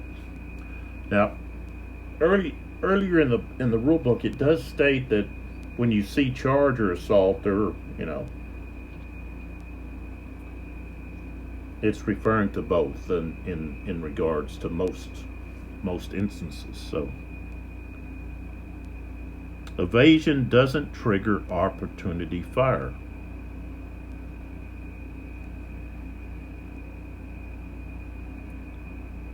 Okay, it says an evading cavalry unit may not end its invasion in a hex adjacent to an enemy unit, but must continue the invasion until it reaches a hex not adjacent to enemy units.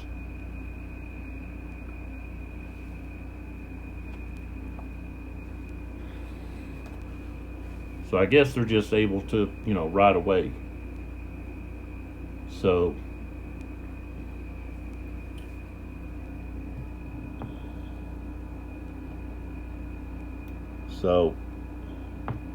even though they're moving right by this unit from this hex to this hex, it says that evasion does not trigger opportunity fire. So then, of course, he would have to move again to here, and then I don't know. I guess, can this unit move into this hex? I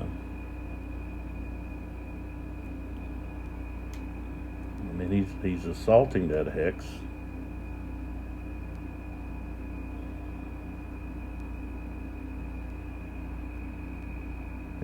He didn't. Let's see. Or he just stops him, and then while he's setting up for preparing to assault, he leaves.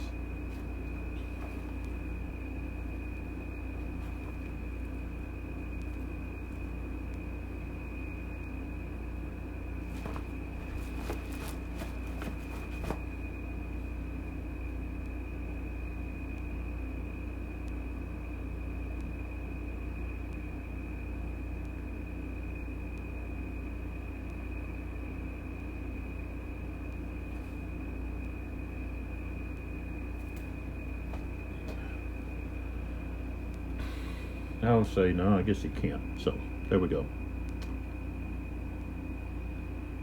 Caused him to stop. So alright, so we're done with that activation, and Lavelle can no longer activate his division. So whatever happens, he's not going to be able to react. Alright, so next cube. Okay, Russian. So we're going back and forth, back and forth.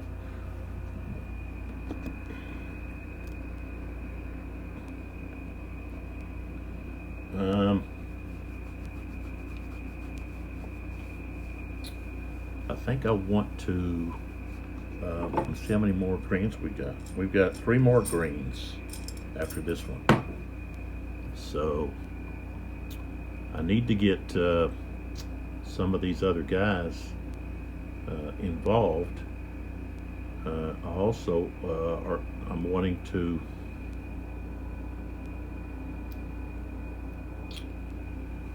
Tuckhoff. What is he? Is that what? Fifth division? Okay, I haven't activated them yet. But I also want to get the 4th division, who has Isn't that attack? Yeah.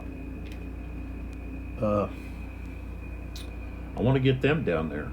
So that's who I'm going to activate. I'm going to activate Somnoff and the 4th Division. So let's put this on his column over there. And then we will move here where we can see their movement. Okay. And he's got attack orders. And so let's see here. I've got both these guns are gonna limber, so that costs 2. And then downhill the slope is okay. So they've used 2, 3, 4, 5, so they can go to there. And now the rest of these guys, I think I want them to come over here. I want them to come this direction so that they are coming over here toward this area here.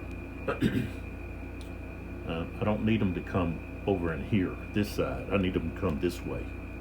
So, and I should have used, let's see, 1, 2, 3, 4, and I couldn't have gone down, so that's why I moved here.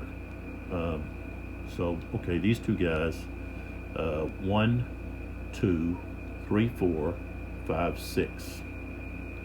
Same thing here, 1, 2, 3, 4, 5, 6. Here, 1, 2, 3, 4, 5, 6. And then here we've got 1, 2, 3, 4, 5, 6. All right, so they're done. We'll pull another cube.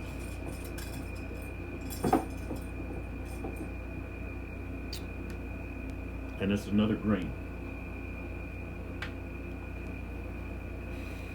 And I could activate him again. They would have 1 less movement point.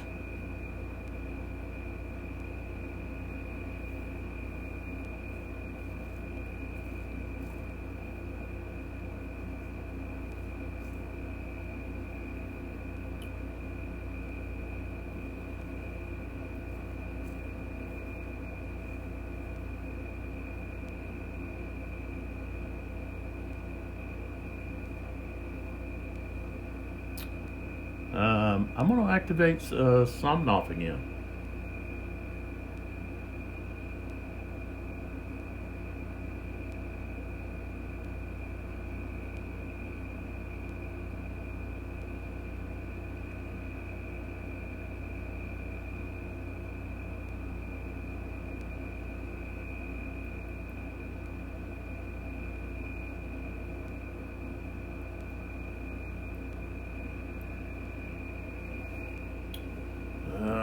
Or I could activate coughing you.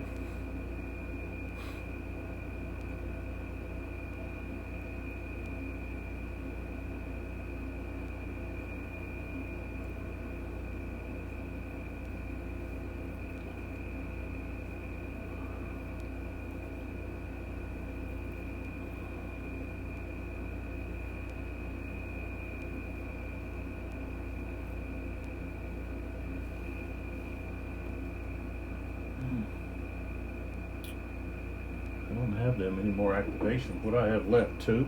Yeah, only have 2 after this. So I have to think here.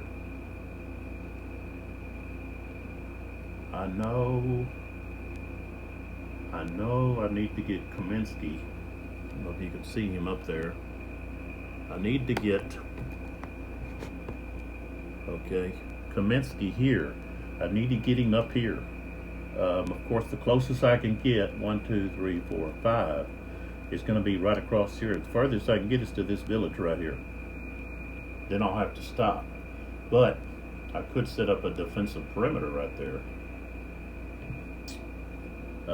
So 1, 2, 3, 4, 5. So there's going to be a line like going right across here. 5, yeah. And then it goes 1, 2, 3, 4, 5. So it goes like 1, 2, 3, 4, 5 to here, and then when it gets to here and here, then it comes across to here. So I can come up to right here, which isn't very much movement, but I would be within striking range if I needed to attack. Okay, so let's move him first, because I don't know whether or not, and of course I'm going to have to cut this light here is going to have to go somewhere else, like that.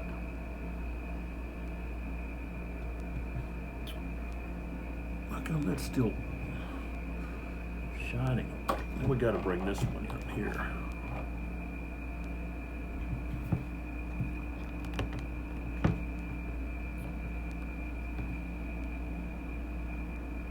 Okay. All right, so I put these blocks up as I did before. That's just for me to know. So with strategic movement, you can't get closer than 5 hexes. So you have to stay beyond 5. So I guess so maybe I need to count it. It's just 4 out instead of the.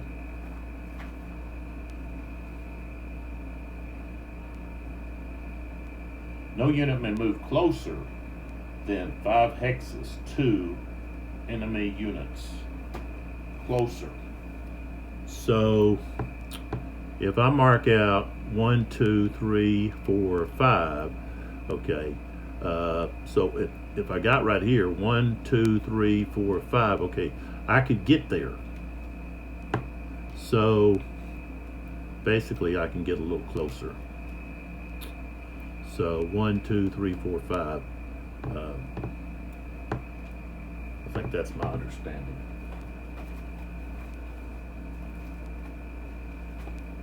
Let's see. Let me read that again.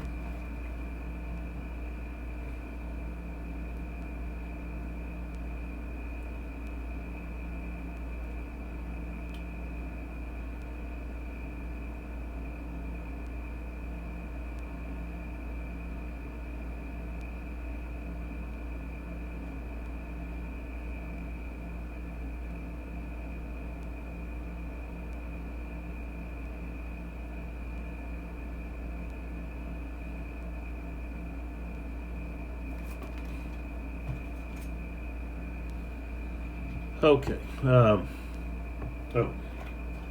was still trying to see here what the. Okay, so if it says no unit may move closer than 5 hexes to an enemy unit. So, okay, take this. Say I'm here. That's 1, 2, 3, 4, 5. 5 hexes 2, not 5 hexes there. So that's mine. Okay. So you've got 4 empty spaces between. 4. So there. And then it would just come across here like this. And of course, I'm not going to go that far, I don't think, but 1, 2, 3, 4. So it's still going across like that. So, all right.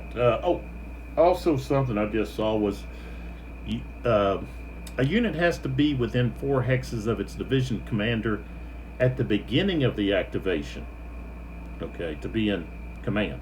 So in order to move, the only way they can move is back toward their division commander.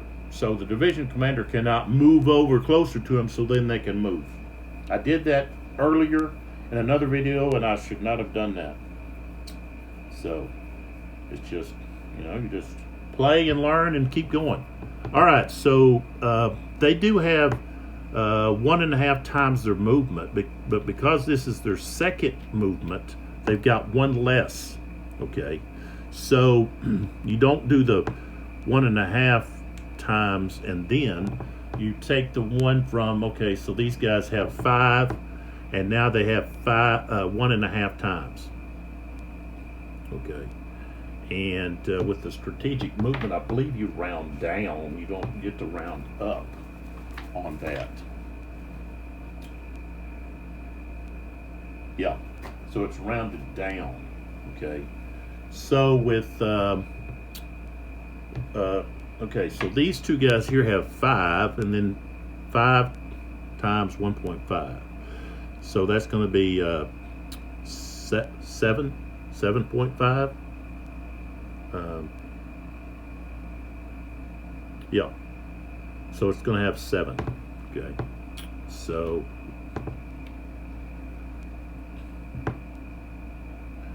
all right, so they're going to go, let's see, I'll just do the top guy. 7, 1, 2, he's going down slope. 3, 4, 5, 6, and then 7. Okay, this guy's going to go 1, 2, 3, 4, 5, 6, 7. That. These guys actually will have, let's see, like 10. Yeah, they're going to have 10 movement. So 1, 2, 3, 4, 5, and of course they're just going to turn over there.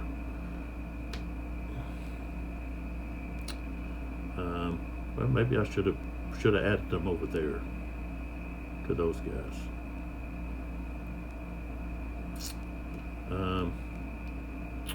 These guys are going down slope, and they're going into the woods. But they'd have to change orders, or we can just move this way, so we can go 1. Okay. 2, 3, 4, 5, 6.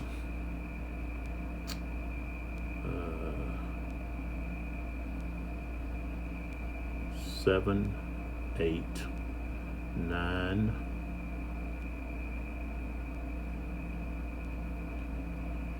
10. Okay. 1, 2, 3, 4, 5, 6, 7, 8, 9. And let's see here.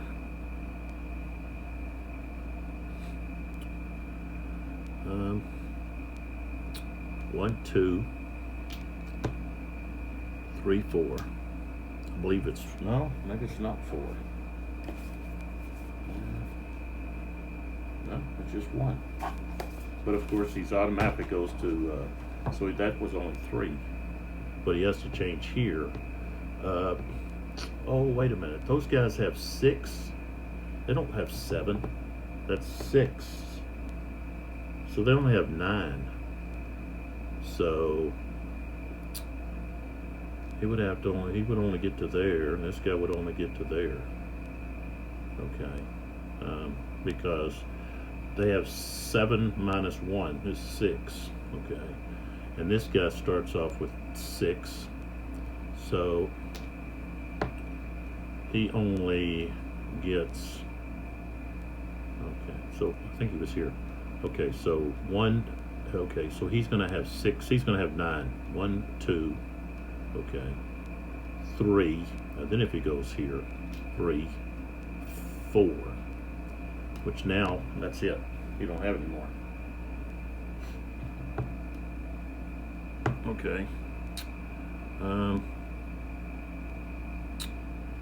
Let's see. So this guy's got 5. He's got 7. 1, 2, 3.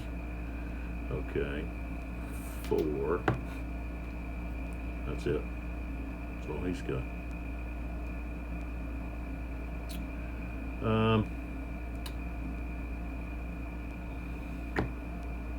1,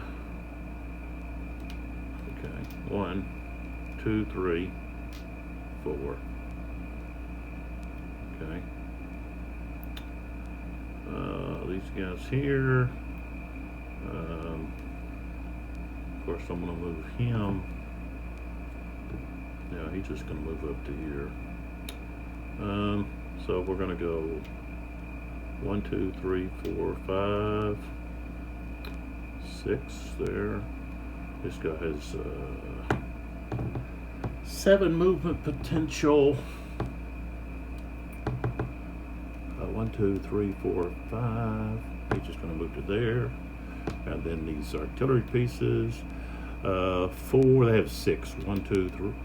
Let's see. 1, 2, 3, 4, 5, 6. All right, so they're finished. Okay. Now we can pick another cube. And that's Kaminsky's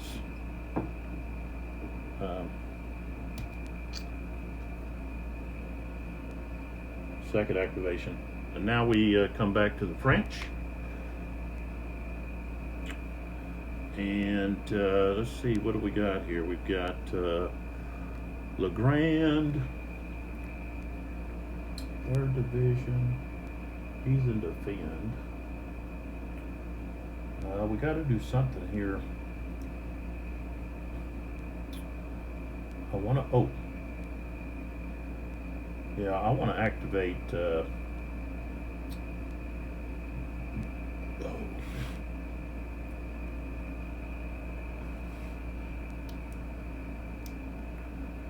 These guys got to be in the same thing.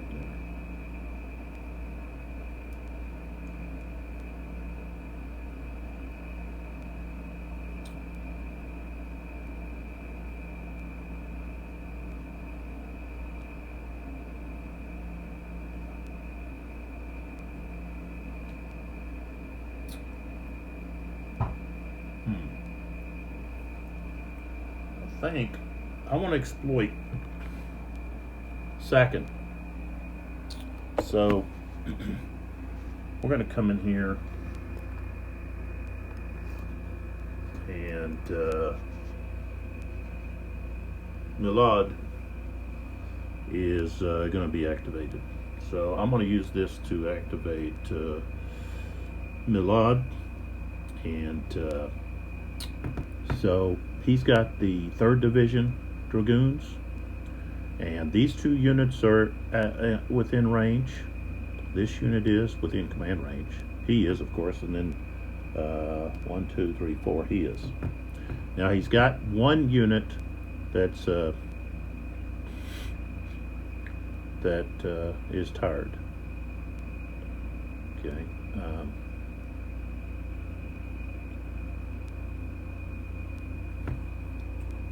The rest of these guys are not.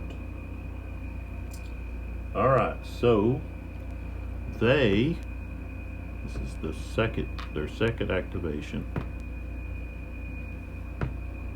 He's the 3rd, right? Yeah, should be under the 3rd there. Second Dragoons. Grouchy has a hold order. Okay, so the first unit that we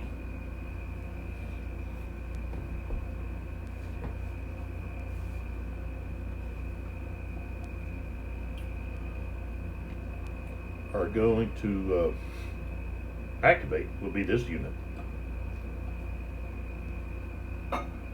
Since this is their second activation, cavalry have a reduction of 2 to their movement potential. So he's only got a 5.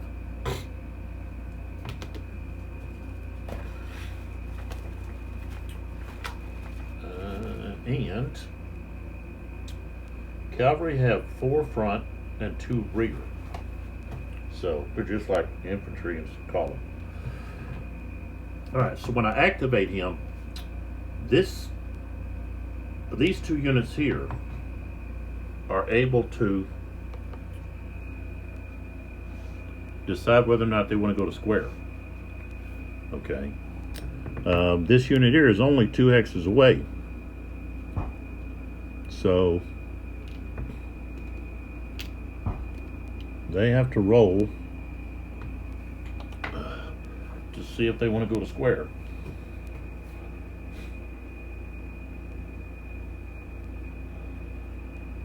Now the unit is elite, so at least the top unit is, so they get to get a +2. But because there's only cavalry's 2 hexes away, that's a -2. And he's got to get an 8 or more. So they want to try to get to square because they don't want that. If you don't get to square, you're gonna be forced to take 2 losses and retreat. You just can't. You can't keep from that happening. Okay, so we rolled a 9. The elite unit, the elite status is what's going to save them, so they can go to square. Okay, so they go to square. Okay. Now this unit here is going to roll to go to square. Now that's also an elite unit. They're 3 hexes away, so they're actually going to have, let's see, that's -3 for 3 hexes away, and +2 for being elite. So they have a +1. And 9, 10, they can go to square. And then this unit, even though they don't have a line of sight due to this unit being there, they can go to square. And they do have 3, so they could go to square. And they're going to go to square. You got to have at least 3 strength points. Now, this unit doesn't have enough. He's only got 1, so he's going to be left out to dry. Okay. And that's all happened just because this unit here was thinking of activating.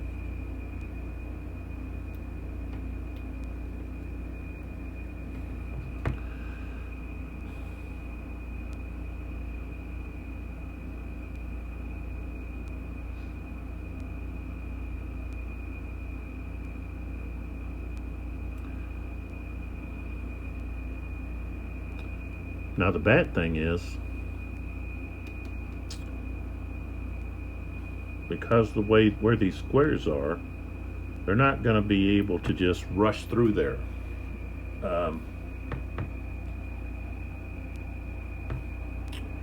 So of course he moves here, he's going to have to stop.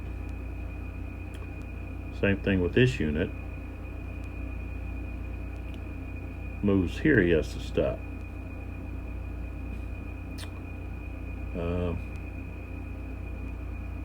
So this unit moves here, and he doesn't want to charge. He doesn't want to charge that square. He just wants to move by it.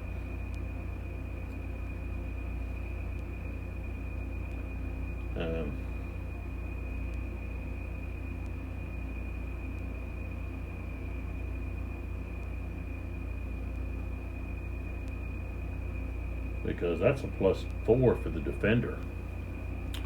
Because he's got a really good chance of succeeding,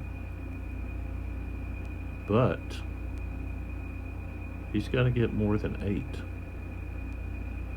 So he'd have to roll a 5 or higher.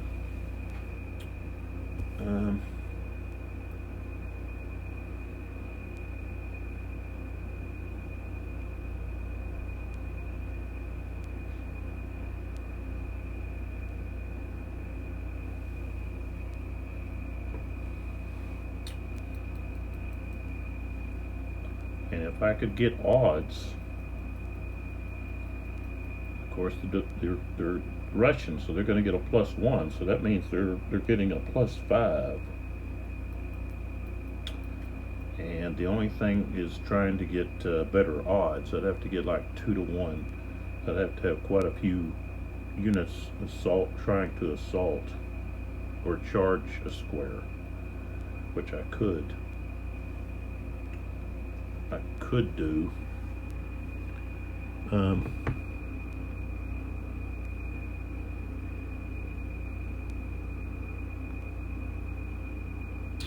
That's a 3.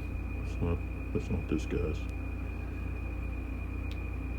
And not only that, I could Milhan.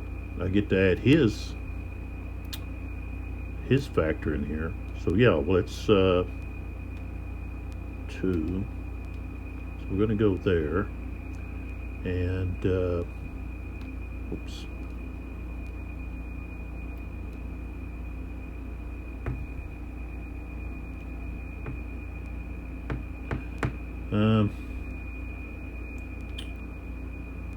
So 1, 2, 3. Okay, this unit here.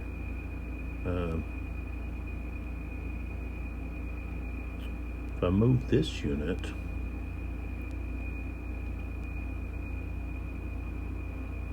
this guy, he's got a 5. So 1, 2, 3, 4. No, I can't get there.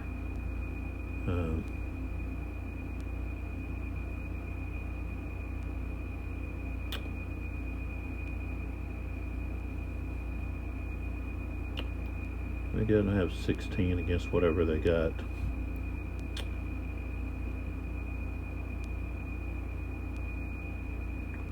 But let's move these guys over closer to Malhad. So he's gonna go 1, 2, 3, 4, 5, right there. This guy, same thing. He's gonna go turn 1, 2, 3, 4, 5. This guy here could actually join here. He's going to get shot from these guys, but that's all right. We're going to go. He's going to turn.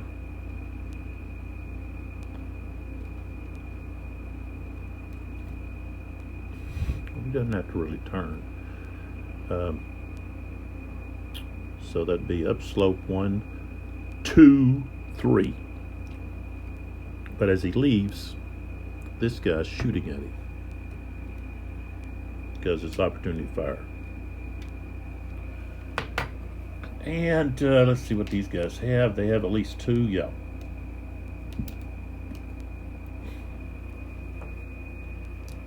So they fire. Snow is going to be -1. So it's -1. They're going to have to get a 12. 9's not enough. That's not defensive fire. So, all right. So I really didn't need to move this guy beside them.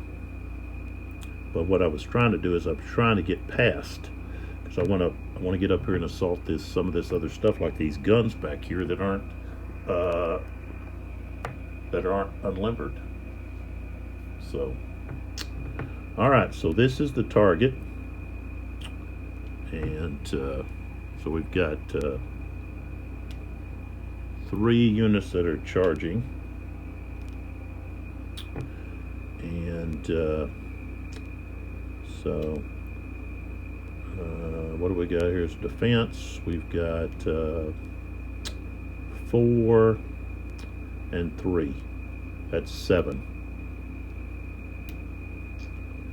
And we've got 23. So that's going to be 3 to 1.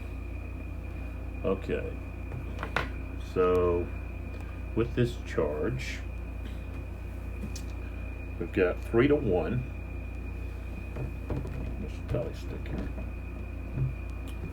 3 to 1 is a -2.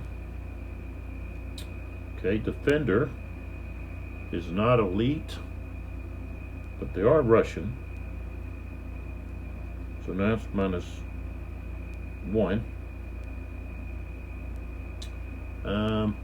Nobody's in defense. They're all in attack order. Charge from more than 1 hex, that's -1, so we're back to -2. Let's see. Oh, we have defensive fire first, so hold on. All right, so defensive fire, they can fire 2 strength points. So they can fire at 2 of the targets. So, of course, they want to fire at the one that has Milhad at Milhad. So he'll fire here, and then here, the ones that have the 8s. Okay, so the target, the first one is where Milhad was at, and it's defensive fire, so that's +1. Snow is -1, so it's just straight up, and it's only 1 strength point per hex. So that's 7. That's a miss. The other hex, 8's miss. Okay. All right, so we can go back to the assault now, where we have a -2. Let's see. Okay, in square formation, charged by cavalry, so that's +4. So now we go to +2. Okay, and with the attackers, no losses from defensive fire, no elite units, they're not green, there's not short distance.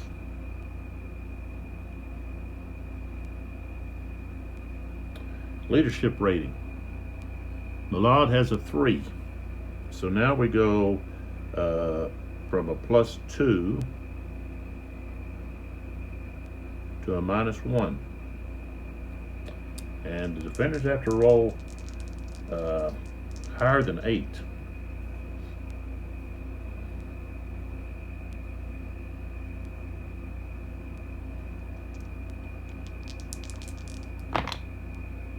Oh, they rolled an 11, which means they hold, and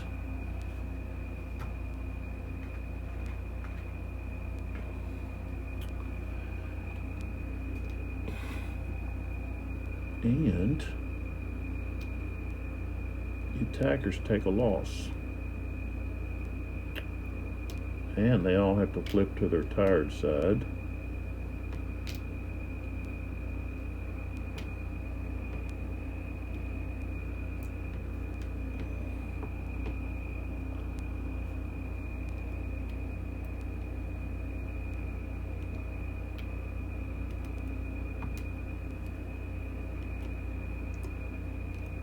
All right.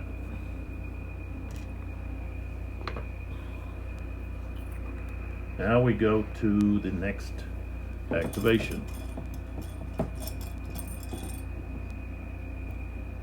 which is another French activation. So we got 5 blues left, 2 greens, and a red. All right. Let's see here. Well, I know I haven't activated, well, I haven't activated Freant over there. And he's got cavalry. So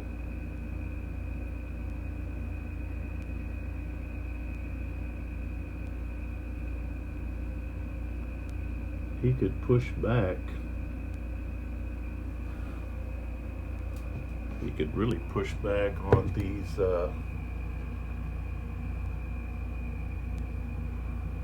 he could push back on those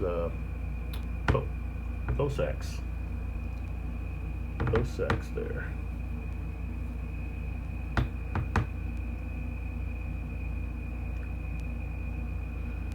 So I think I'm going to activate him. And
just thinking here whether I want to do that or I want to do something down here with Saint Hilaire. I haven't used him lately, and of course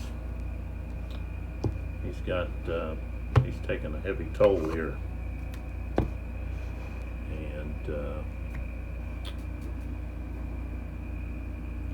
so these guys here, and that's what I want to use. I'm going to do Saint Hilaire.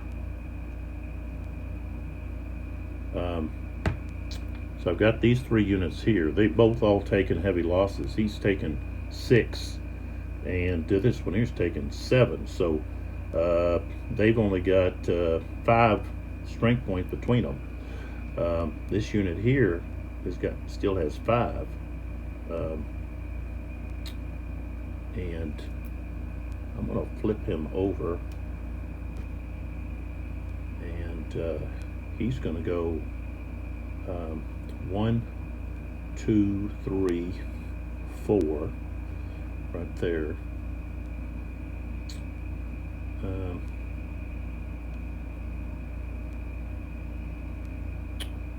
This guy's just going to go right there.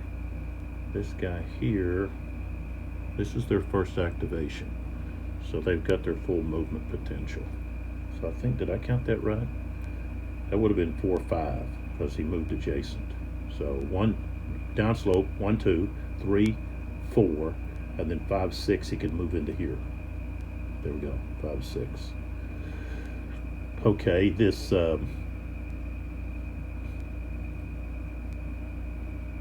this artillery piece.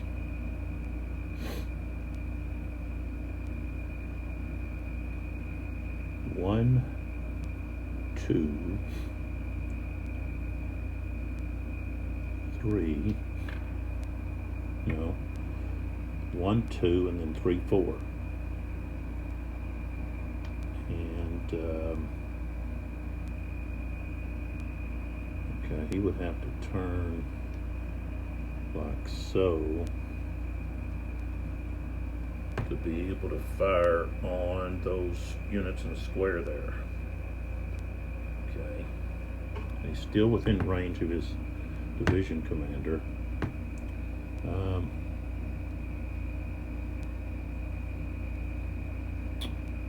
This unit here, we want to get this guy out of here. So he's going to move. Of course, he's going to column first. Okay. So he gets cost 1 to change formation. So he's at 6, and then this is 5, 4 right there. Or you can just say 1 to change formation, 2, 3 right there. Okay, and then let's see here, what do we got here?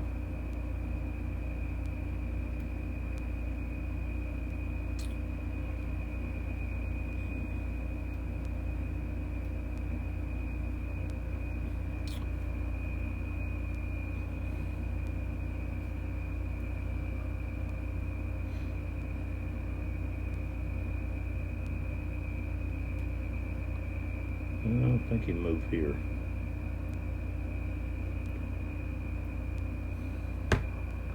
All right. So we want the assault here. Okay. And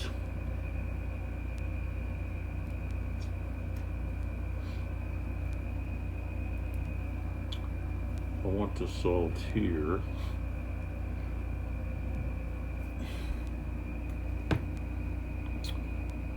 I guess we'll try assaulting here to here.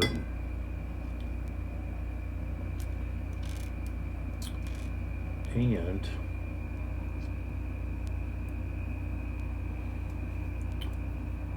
there to there.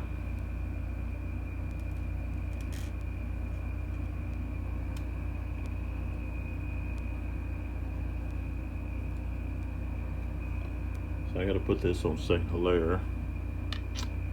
Alright, so let's start down here first. So all they have to do is they just have to have enough for 2. So that's 6, yeah, okay. So they've got plenty. Okay, so that's strength of 2. Okay. We've got snow. So snow is -1. Defensive fire is +1, so that's a 0. Infantry versus infantry in column is +1, so we got a +1. Snake eyes. Okay. All right, so we're no losses there. And then we move up to this area. So we've got the orange firing on this unit who's in obstructed terrain. Okay, he's in a line, but he's only got a strength of 2. So he'll be firing at a strength of 4 because line gets a modifier of ×2. Okay, snow is -1. Defensive fire puts it at 0. Target is in obstructed terrain, that's -3. And then that's it, so -3. And I said what, a strength of 4? 6 becomes 3. Nope, it wasn't effective. Alright. So now we go to from the red to this green here, who's in obstructed terrain. And yeah, he's got enough, I think. Let's see what's under there. Yeah. Okay, so he's firing with a strength of 8. 4 coming out of line ×2 is 8. Okay. Snow -1. Defensive fire +1. Targets in obstructed terrain -3. And I rolled a 7. -3. That's going to be a miss. All right. And then we go here with the orange. And this guy's in an obstructed terrain, so he can only fire 2 out of there. And he's actually got 2 targets, these 2. So he's got to split. He's got to split his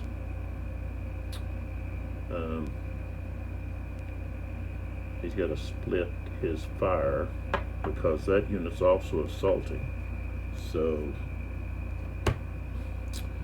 but of course he's not going to be effective. Strength of 1 firing into the obstructed terrain, but he still has to do it. And then this guy here, though, is in column, so he's going to have a +1 with that. But he has to get a 12. Nope, didn't do it. All right, so let's do this assault here first. The blue and orange here. We got a strength of 6 against a strength of 2. So that's 2 to 1. And I guess in obstructed terrain. Let's see what the woods do.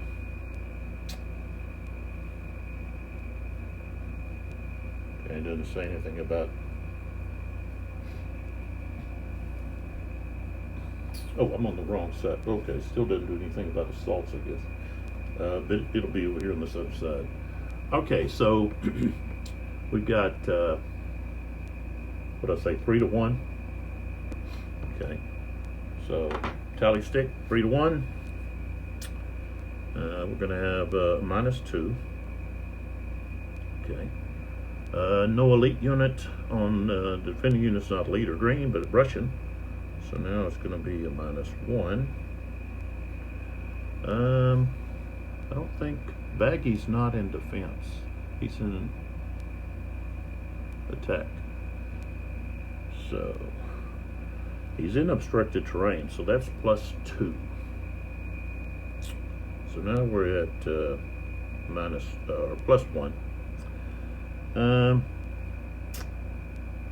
see here. Okay, the unit did not lose any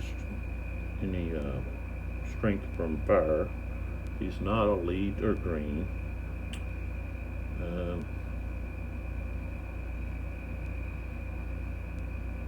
Okay, so it's going to be a +1. He's got to get higher than an 8.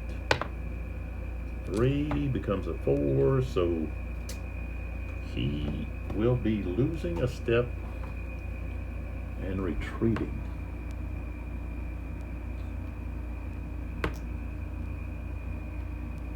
So he would go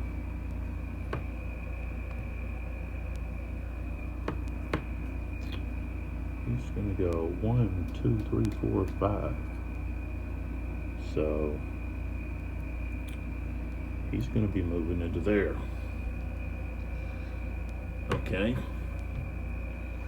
Now we go the green to yellow, green to red. So we've got 9 against, let's see, so that's 3. The bottom guy has 2, so that's 6. So that's going to be 2 to 1. You round it up. So 2 to 1. That's going to be a -1. He's Russian. So now we go to 0. No elites or greens. They're both under attack order.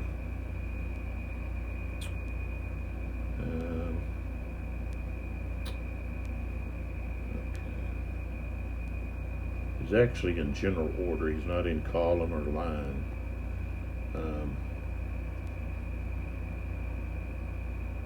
So it's just straight up even. So the defender's got to get higher than an 8. He rolled an 8, it's not enough. So we'll take a loss. And they're going to retreat.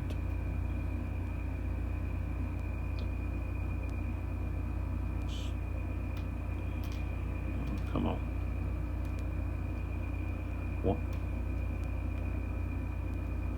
1, 2, let's see. 1, 2, 3, 4, 5.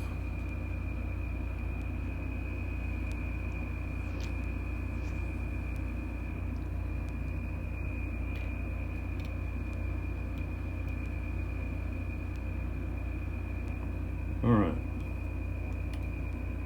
So now he can move into there.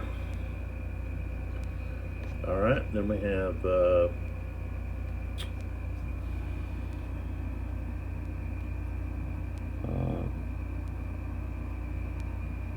I'm not having cavalry roll for check to stand.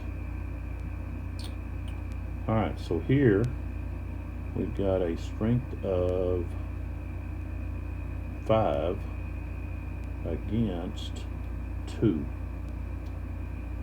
So that's going to be 3 to 1. He's in obstructed terrain. 2 to 1. Nope. What did I say? That's 5 to 2. Yeah, that's going to round up to 3 to 1. So that's -2. He's Russian, so that's -1. He's in obstructed terrain, that's +2, so it's going to be +1.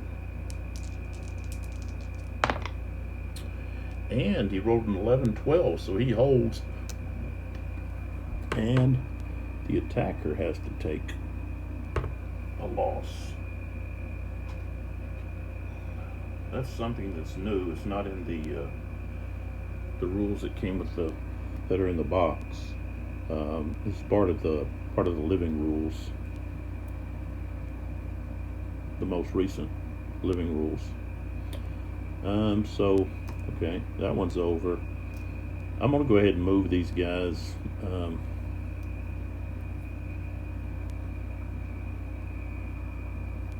Of course, this guy's got a flip now.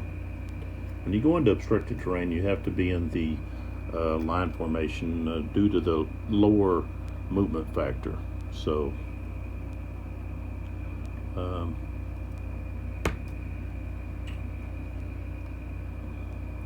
I don't think you actually are forced to move.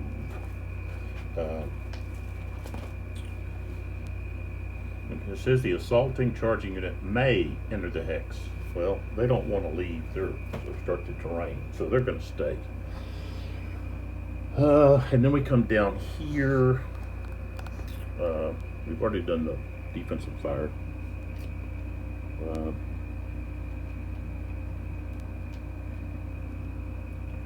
Which was not effective. So, okay. So we've got 2 and 5, that's 7. Okay, here we've got 5 and 3, that's 8. All right, so that's gonna be, you round it up.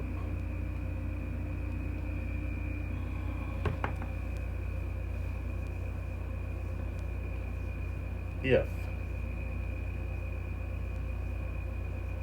it's more than 0.5, well, that's not more than 0.5, so it's going to be 1 to 1. And I don't believe we have any elite units here. Nope. But they are Russian. So 1 to 1. No, Russian is +1.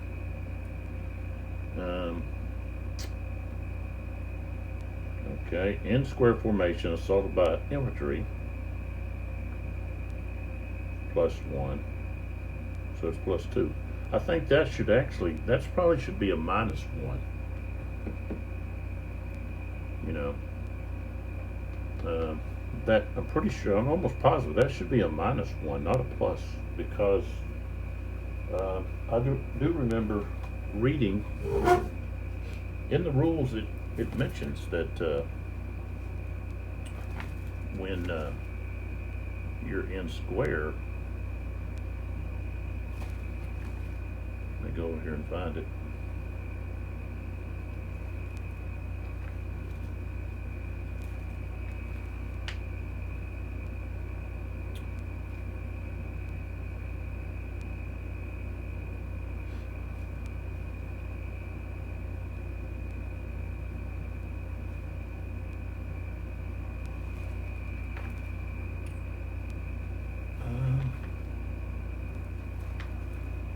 Where did I see that at?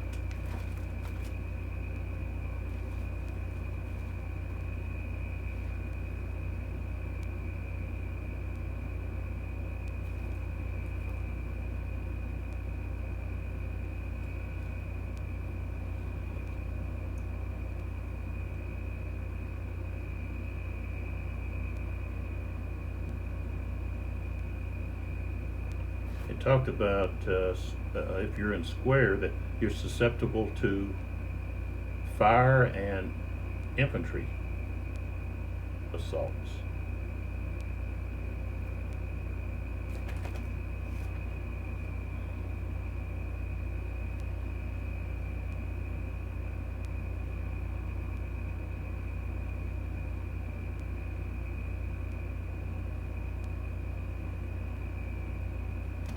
So that should be I know that's got to be should be a plus. I mean a -1, not a plus. They've got it as a plus.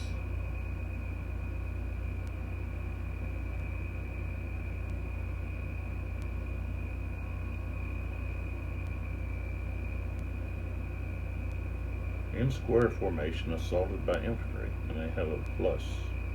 That should be a minus because they're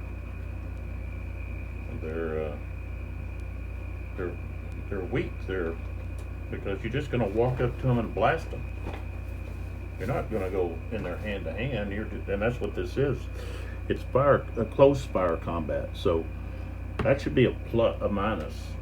So okay, so I said it was 1 to 1, +1 for being Russian, -1 for in square against infantry. So now we're at 0. Okay, and so that's where it's at, 0.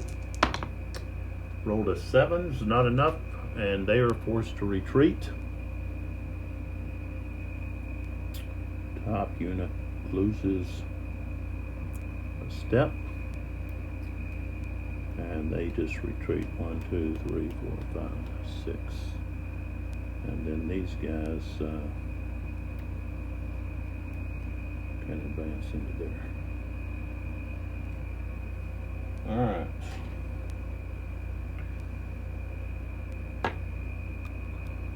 And they retreated back here.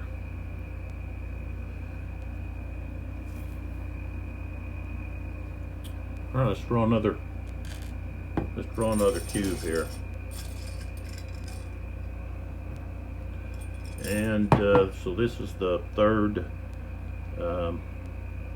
French cube in a row, so that means it has to go over there too, and it has to go over here. So I'll put a 3 there. All right, so now I can, if I wanted to,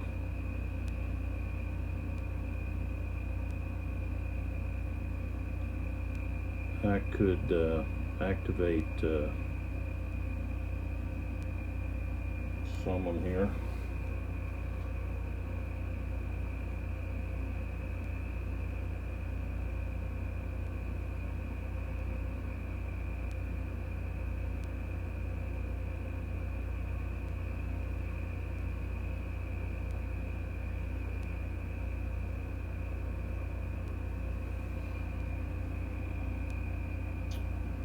Well,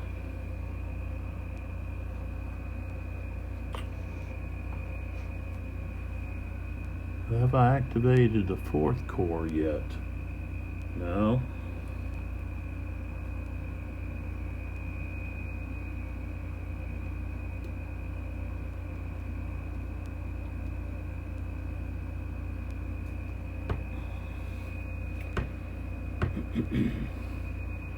Of course, they've taken a beating, but now that guy's only got 1 left. This guy got, yeah, he's only got 1. These guys have taken a hard beating. Okay. All right.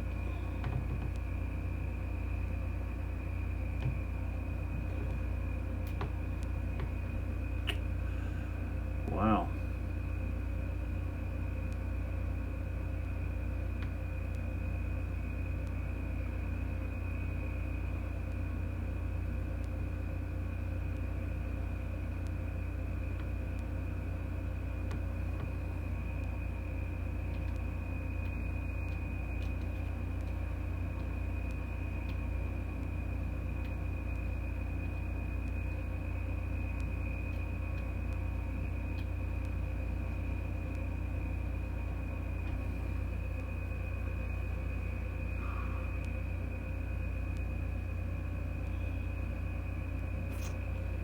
Second still has an activation left.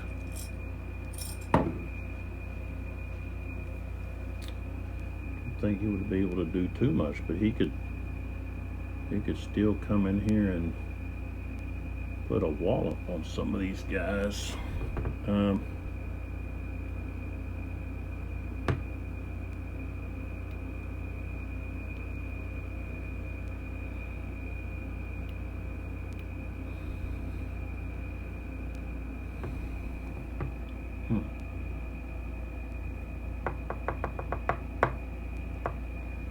Yeah, I need to do something here to stop sacking. So I want to activate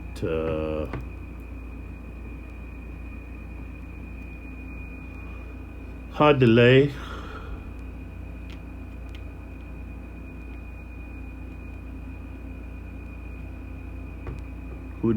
Hard delay. Second division of 7th Corps. That's their first activation. And what we want to do is we want to push back on these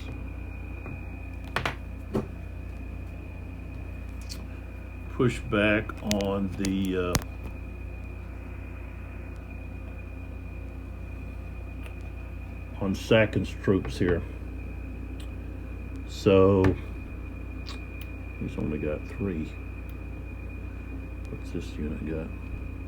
2. He's only got 4.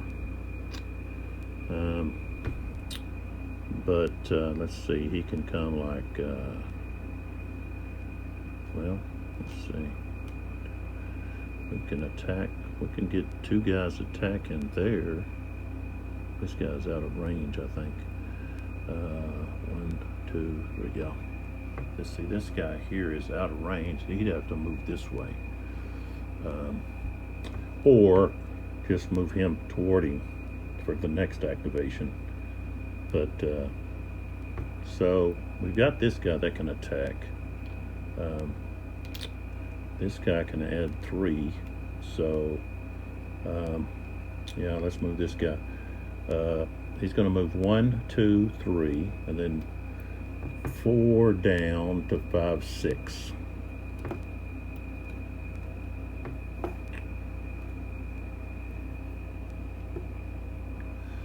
All right. So this guy here, I put a little marker on him. If he moves, he's going to have to move at least 1 hex this way. So we've got 3 there, and then over here we've got well, he's got 7. Okay, so he's going to go 1, 2, 3 right there. This guy here has got 6. 1, 2 right there. 3. Okay, this guy here was 1, 2, 3, 4. Got to count the 1 extra for going into adjacent to an enemy unit. This guy, yeah.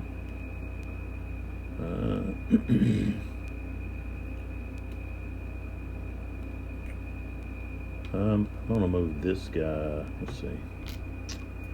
Flipping. And have him turn. Oh, wait a minute. This isn't even. Yeah, that's 1st Division. I can't move him. He's 1st Division. This guy, he's got 3. So he'll go 1, 2, 3. So 1, 2, 3, 4, 5. He'll have to go right there. And of course, these guys are now going to be out of range. This guy here, 2. Where was he? Right here. 1, 2. Move him right there.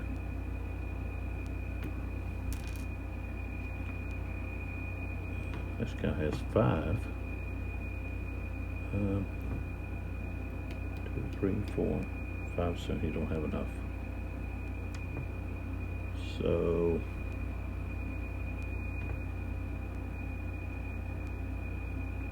wait a minute. I couldn't. He would have had to flip over first. You can't slide like that. You'd have to go on, change. That's 1, 2, 3, 4. He could join this guy. And then this guy, he's got 6.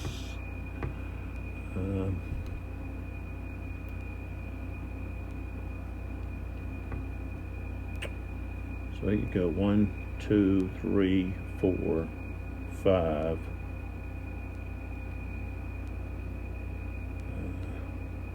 And then 6 come back to be with him.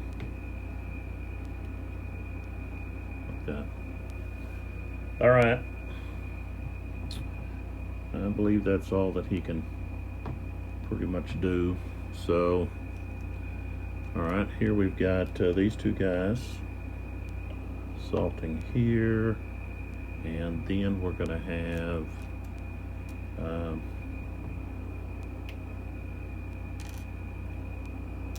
this one, and then one more over here. All right, so let's start with defensive fire.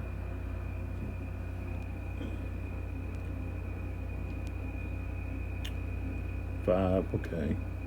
So he can fire 2 strength points. He's got 2 targets, so 1 strength point per target. We'll start with the guy here first. Defensive fire +1. Snow is -1, and then infantry versus infantry and column +1. So we're to +1. And we got 10. We need 11. Let's see, I think we need 12. Yeah, gotta have a 12. Close. Then the other target, and not enough. I rolled a 4. All right, so that one we finished. Okay, now let's move over here to the blue and orange. And this unit here. Okay, so they've got only 1 target, strength of 2, snow -1, defensive fire +1, and then infantry in column is +1. 7 8's not enough. And then the last one, same thing. We're gonna have let's see. Yeah, we've got plenty. So +1. Ooh, that's a 12. So yes, that's a hit.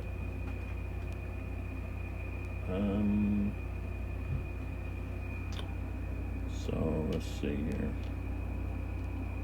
So we'll flip this over. We'll leave it right there to remind me that we have a hit. Okay, so that unit, assault-wise, is going to be 6 against 7. It's going to be 1-to-1. Defender is elite, so that's +1. He's Russian, +2. He's in a square, so that's going to be -1. So we're at +1. We're going to have +2 due to the loss of a strength point due to fire combat. The unit is not green or elite. So, okay, it's going to be a +1. Alright, so we've got 6, 7, 8, 9, 10, which is going to be another loss to the attacker. And the defense holds. So, I can remove these. He gets the he gets the 3 there, and a hold. Alright, so now we go to the next one here. Okay. We've got 6 against 13. It's 1-to-2. So that's +2. They're elite. That's +3. They're Russian. That's +4. -1 because they're square formation against infantry. So it's going to be a -3.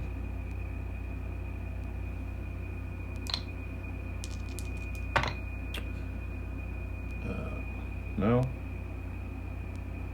A +3. Alright, I rolled a 4. That's a 7. Oh, that's not enough. So we're going to have a loss and a retreat.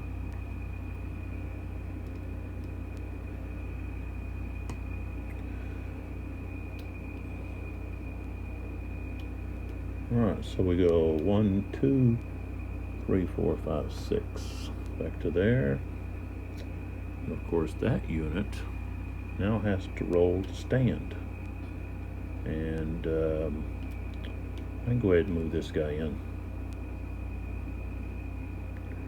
Right there.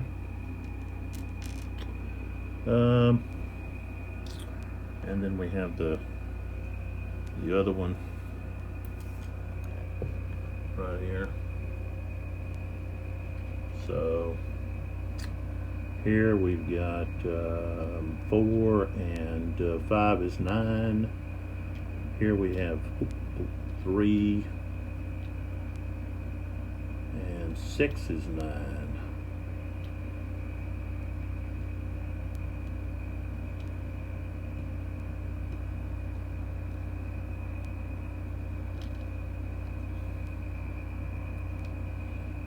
Okay, so that's 1 to 1.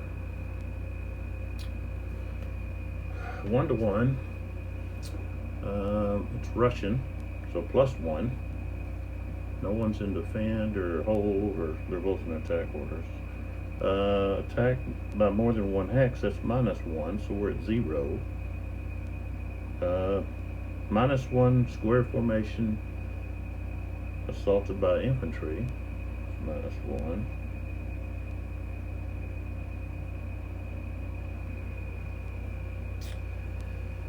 No SP's lost to fire, so I think it's going to be a -1. -1. Got a 5, becomes a 4, so they are going to retreat.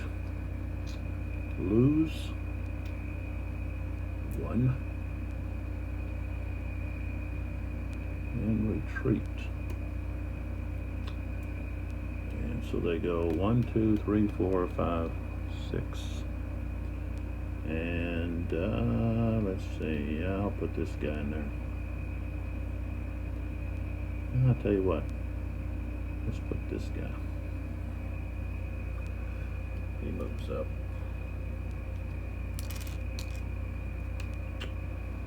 Okay. Draw another cube. Get it going. And it's green.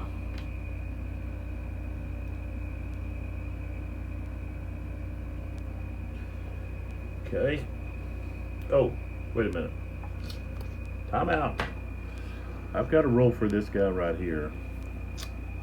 Due to the fact that he was adjacent to a unit that retreated due to an assault. So stand table. He's not elite. He's Russian, so he gets a +1. Adjacent in front of unit that retreats -1, so we're at 0. Unit is in square formation +2. And there is cavalry close by. So that's -2. So he's back to 0. He's got to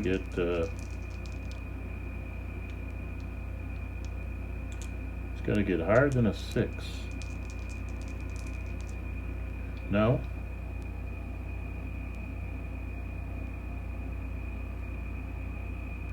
Yeah. No.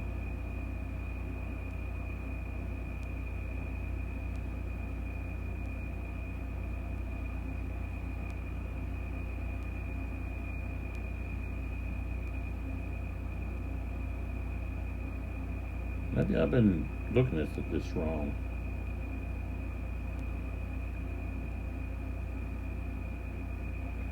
Okay, if the die roll is less than a 6, the charge you don't lose is 1 step. I think I've been doing it if it's higher than a 6.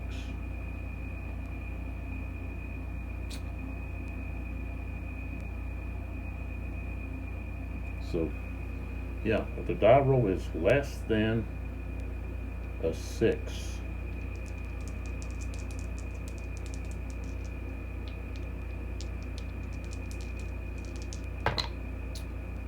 five. So he is not staying.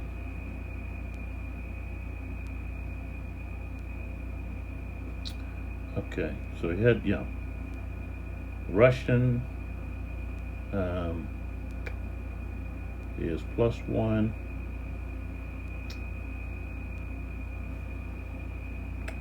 Adjacent unit retreated, -1. Unit and square, +2. Cavalry present nearby, -2. And I rolled a 5. So he is retreating right here. Plus he has to lose. He has to lose one.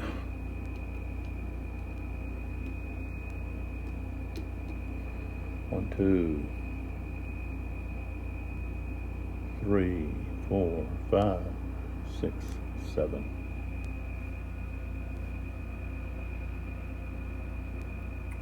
End up way back here. Now, these other two units, they don't have to check, because this unit here was not retreating due to an assault. He was retreating due to a unit that had resulted, but he was not retreating. So they are not adjacent to a unit that's retreating due to an assault, but due to just they didn't make their stand roll. Okay, so now we go to the activation, which is the Russian activation, and man, we're already at three hours. I don't know if I can keep going without a break. We may have to have a stoppage here. I need a break, man. I may have to just stop right here and let the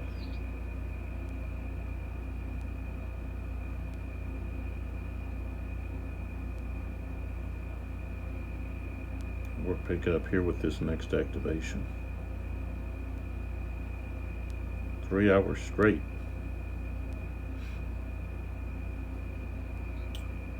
So as you can see, if you're playing by yourself, if you're doing a video where you're explaining stuff, you know, it's going to take long.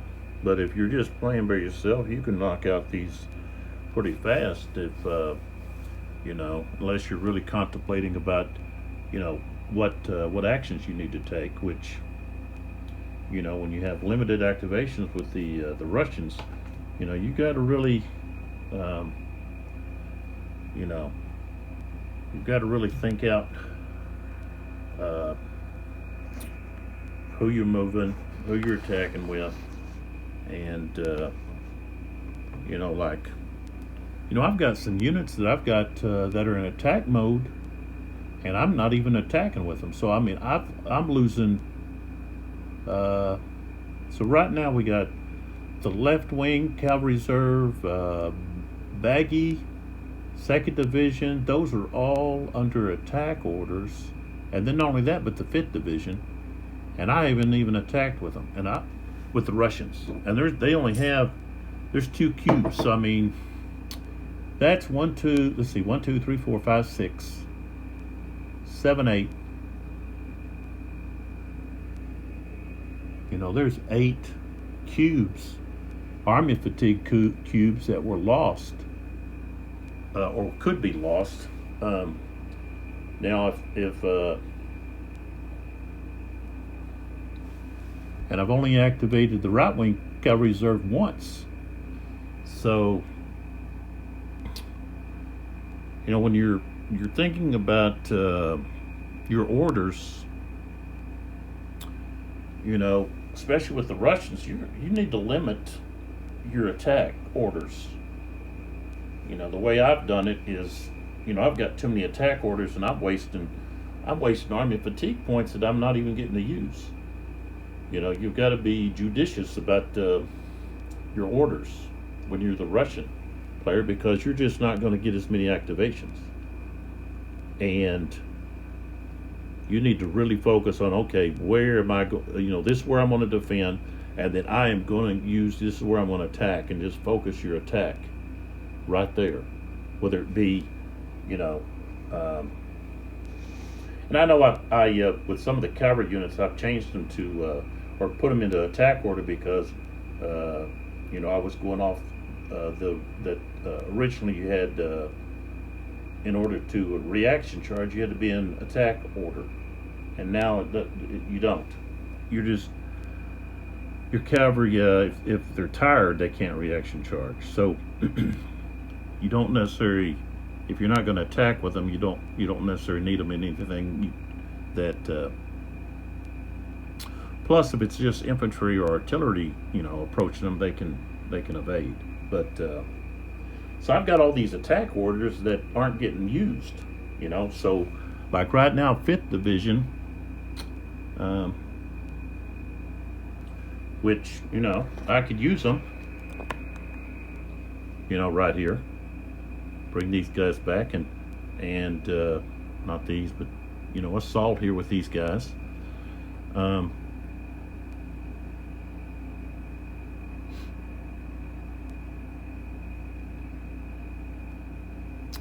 But, you know, I also have, of course, Somnoff that I'm bringing up. But I've got where's second division?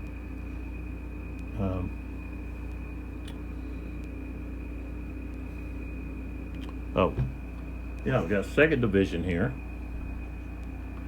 And I've got the left wing cavalry reserve, Baggy, you know, talking about the left wing. You know, I've got them in attack mode over here. That's them over here, you know. Now that you got Kaminsky following in here, you know, kind of getting close, then yeah, they could possibly now, you know, attack. Look to charge. And but of course I've got Baggy here that is sitting. Pull back some. He's sitting here, waiting to do something. Of course, these guys back here are seconds, but not these artillery pieces, but here and here and here, and these guys back here, and these 2 units over here. And you know, if I don't use Baggy, then that's 2 army fatigue points that I wasted. Yeah, it gave me, you know, initiative points, but, you know, Russians didn't win that anyways. So 2nd Division, same thing. Left wing cavalry, if they don't attack, then that's 2 army fatigues wasted. So, and Baggy could really use pulling his troops back to, you know, regain some strength points. You know, he needs Essen to come over and give him a break. You know, Essen needs to, like, maybe slide over and slide over.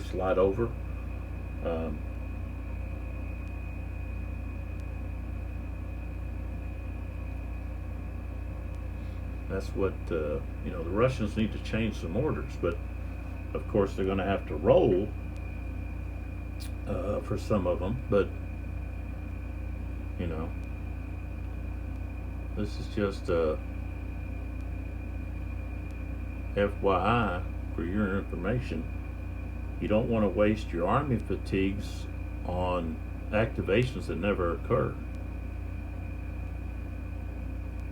So, and that's what I've done here. This is like, okay, this is a good opportunity to you know, learn and begin to think about, you know, what type of strategy or tactics you need to use in the future. You know, same thing with the French. I mean, you know, I've got, let's see, if I look at the French, okay, but yet they still have quite a few activations to go. But okay, I've got this division hasn't done anything, and it's an attack. This division, that division, and then this division. That's 4. That's 8 army fatigue points that I lost that I didn't get any use out of. I mean, they were just basically lost for nothing. Even though I still have, well, I've got 4 blue activations left. But if the next 2 cubes drawn are a green and a red, the blues are just all lost. If all you have is 1 color left, then it doesn't matter how many's in there, they're lost. The hour ends. So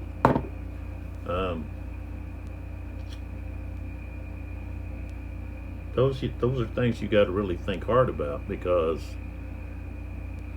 each order that you give is going to impact what's going on with your army, and you can't be wearing it down with orders that cost, and you're not getting any use out of, and that's happening on both sides. But I think it's more.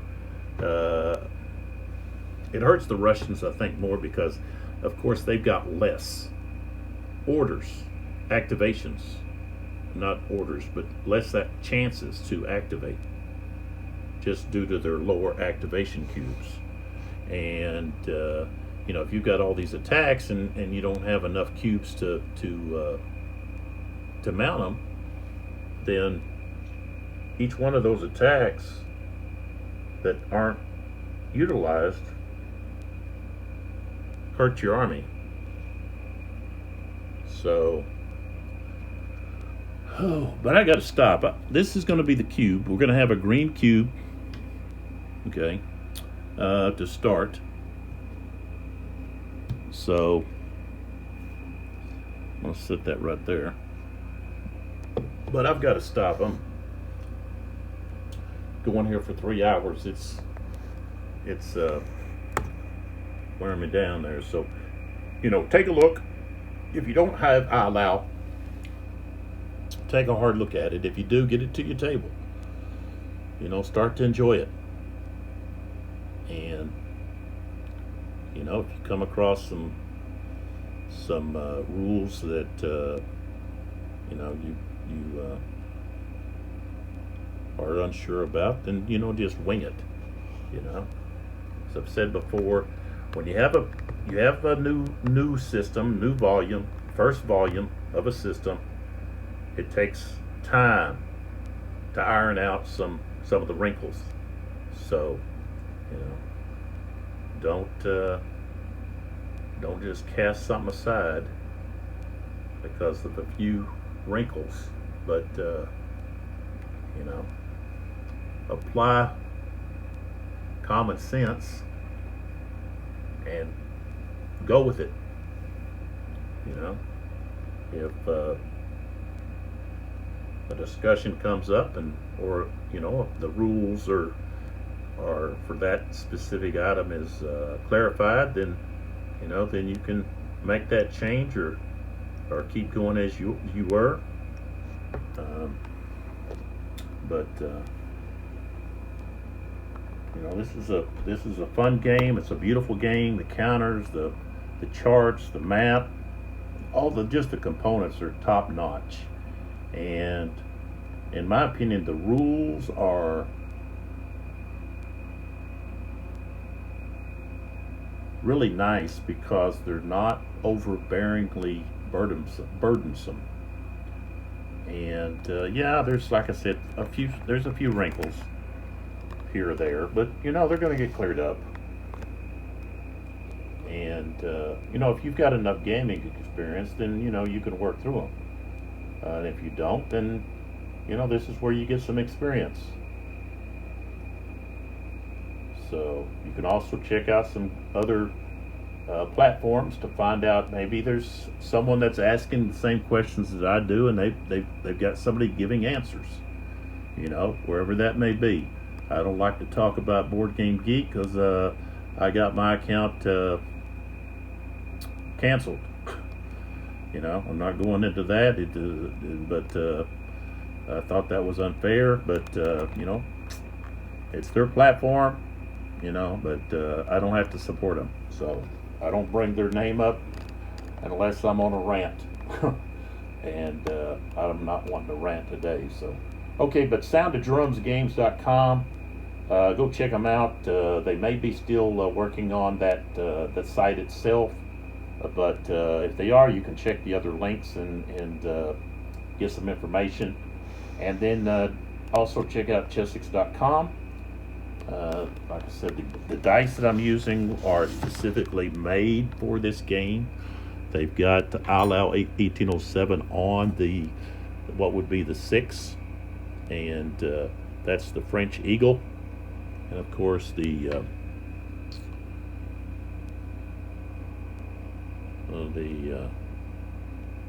Russian coat of arms there has 2 eagles. They're black eagles side by side. And so there that is. But like I said, this is a beautiful game that has top-notch components, counters, maps, charts, all of that. And I'm enjoying the game. I'm excited about future volumes to see what comes out. And I know there was a mention of possibly having 2 battles in the next volume. I'd be ecstatic if that's the case. If not, hey, I'm okay with that too. This was not one of those overpriced purchases or overpriced games. This is well worth the price that is put on the game. So come back and see what happens. I just got kind of tired here. I got to get up, move around a little bit, and needed a break. And so we'll continue with the next video, which will be video 12, and we'll be able to finish up the 11th hour in that next video. So come on back, see what happens. And thanks for your support. Thanks for watching. And see you next time.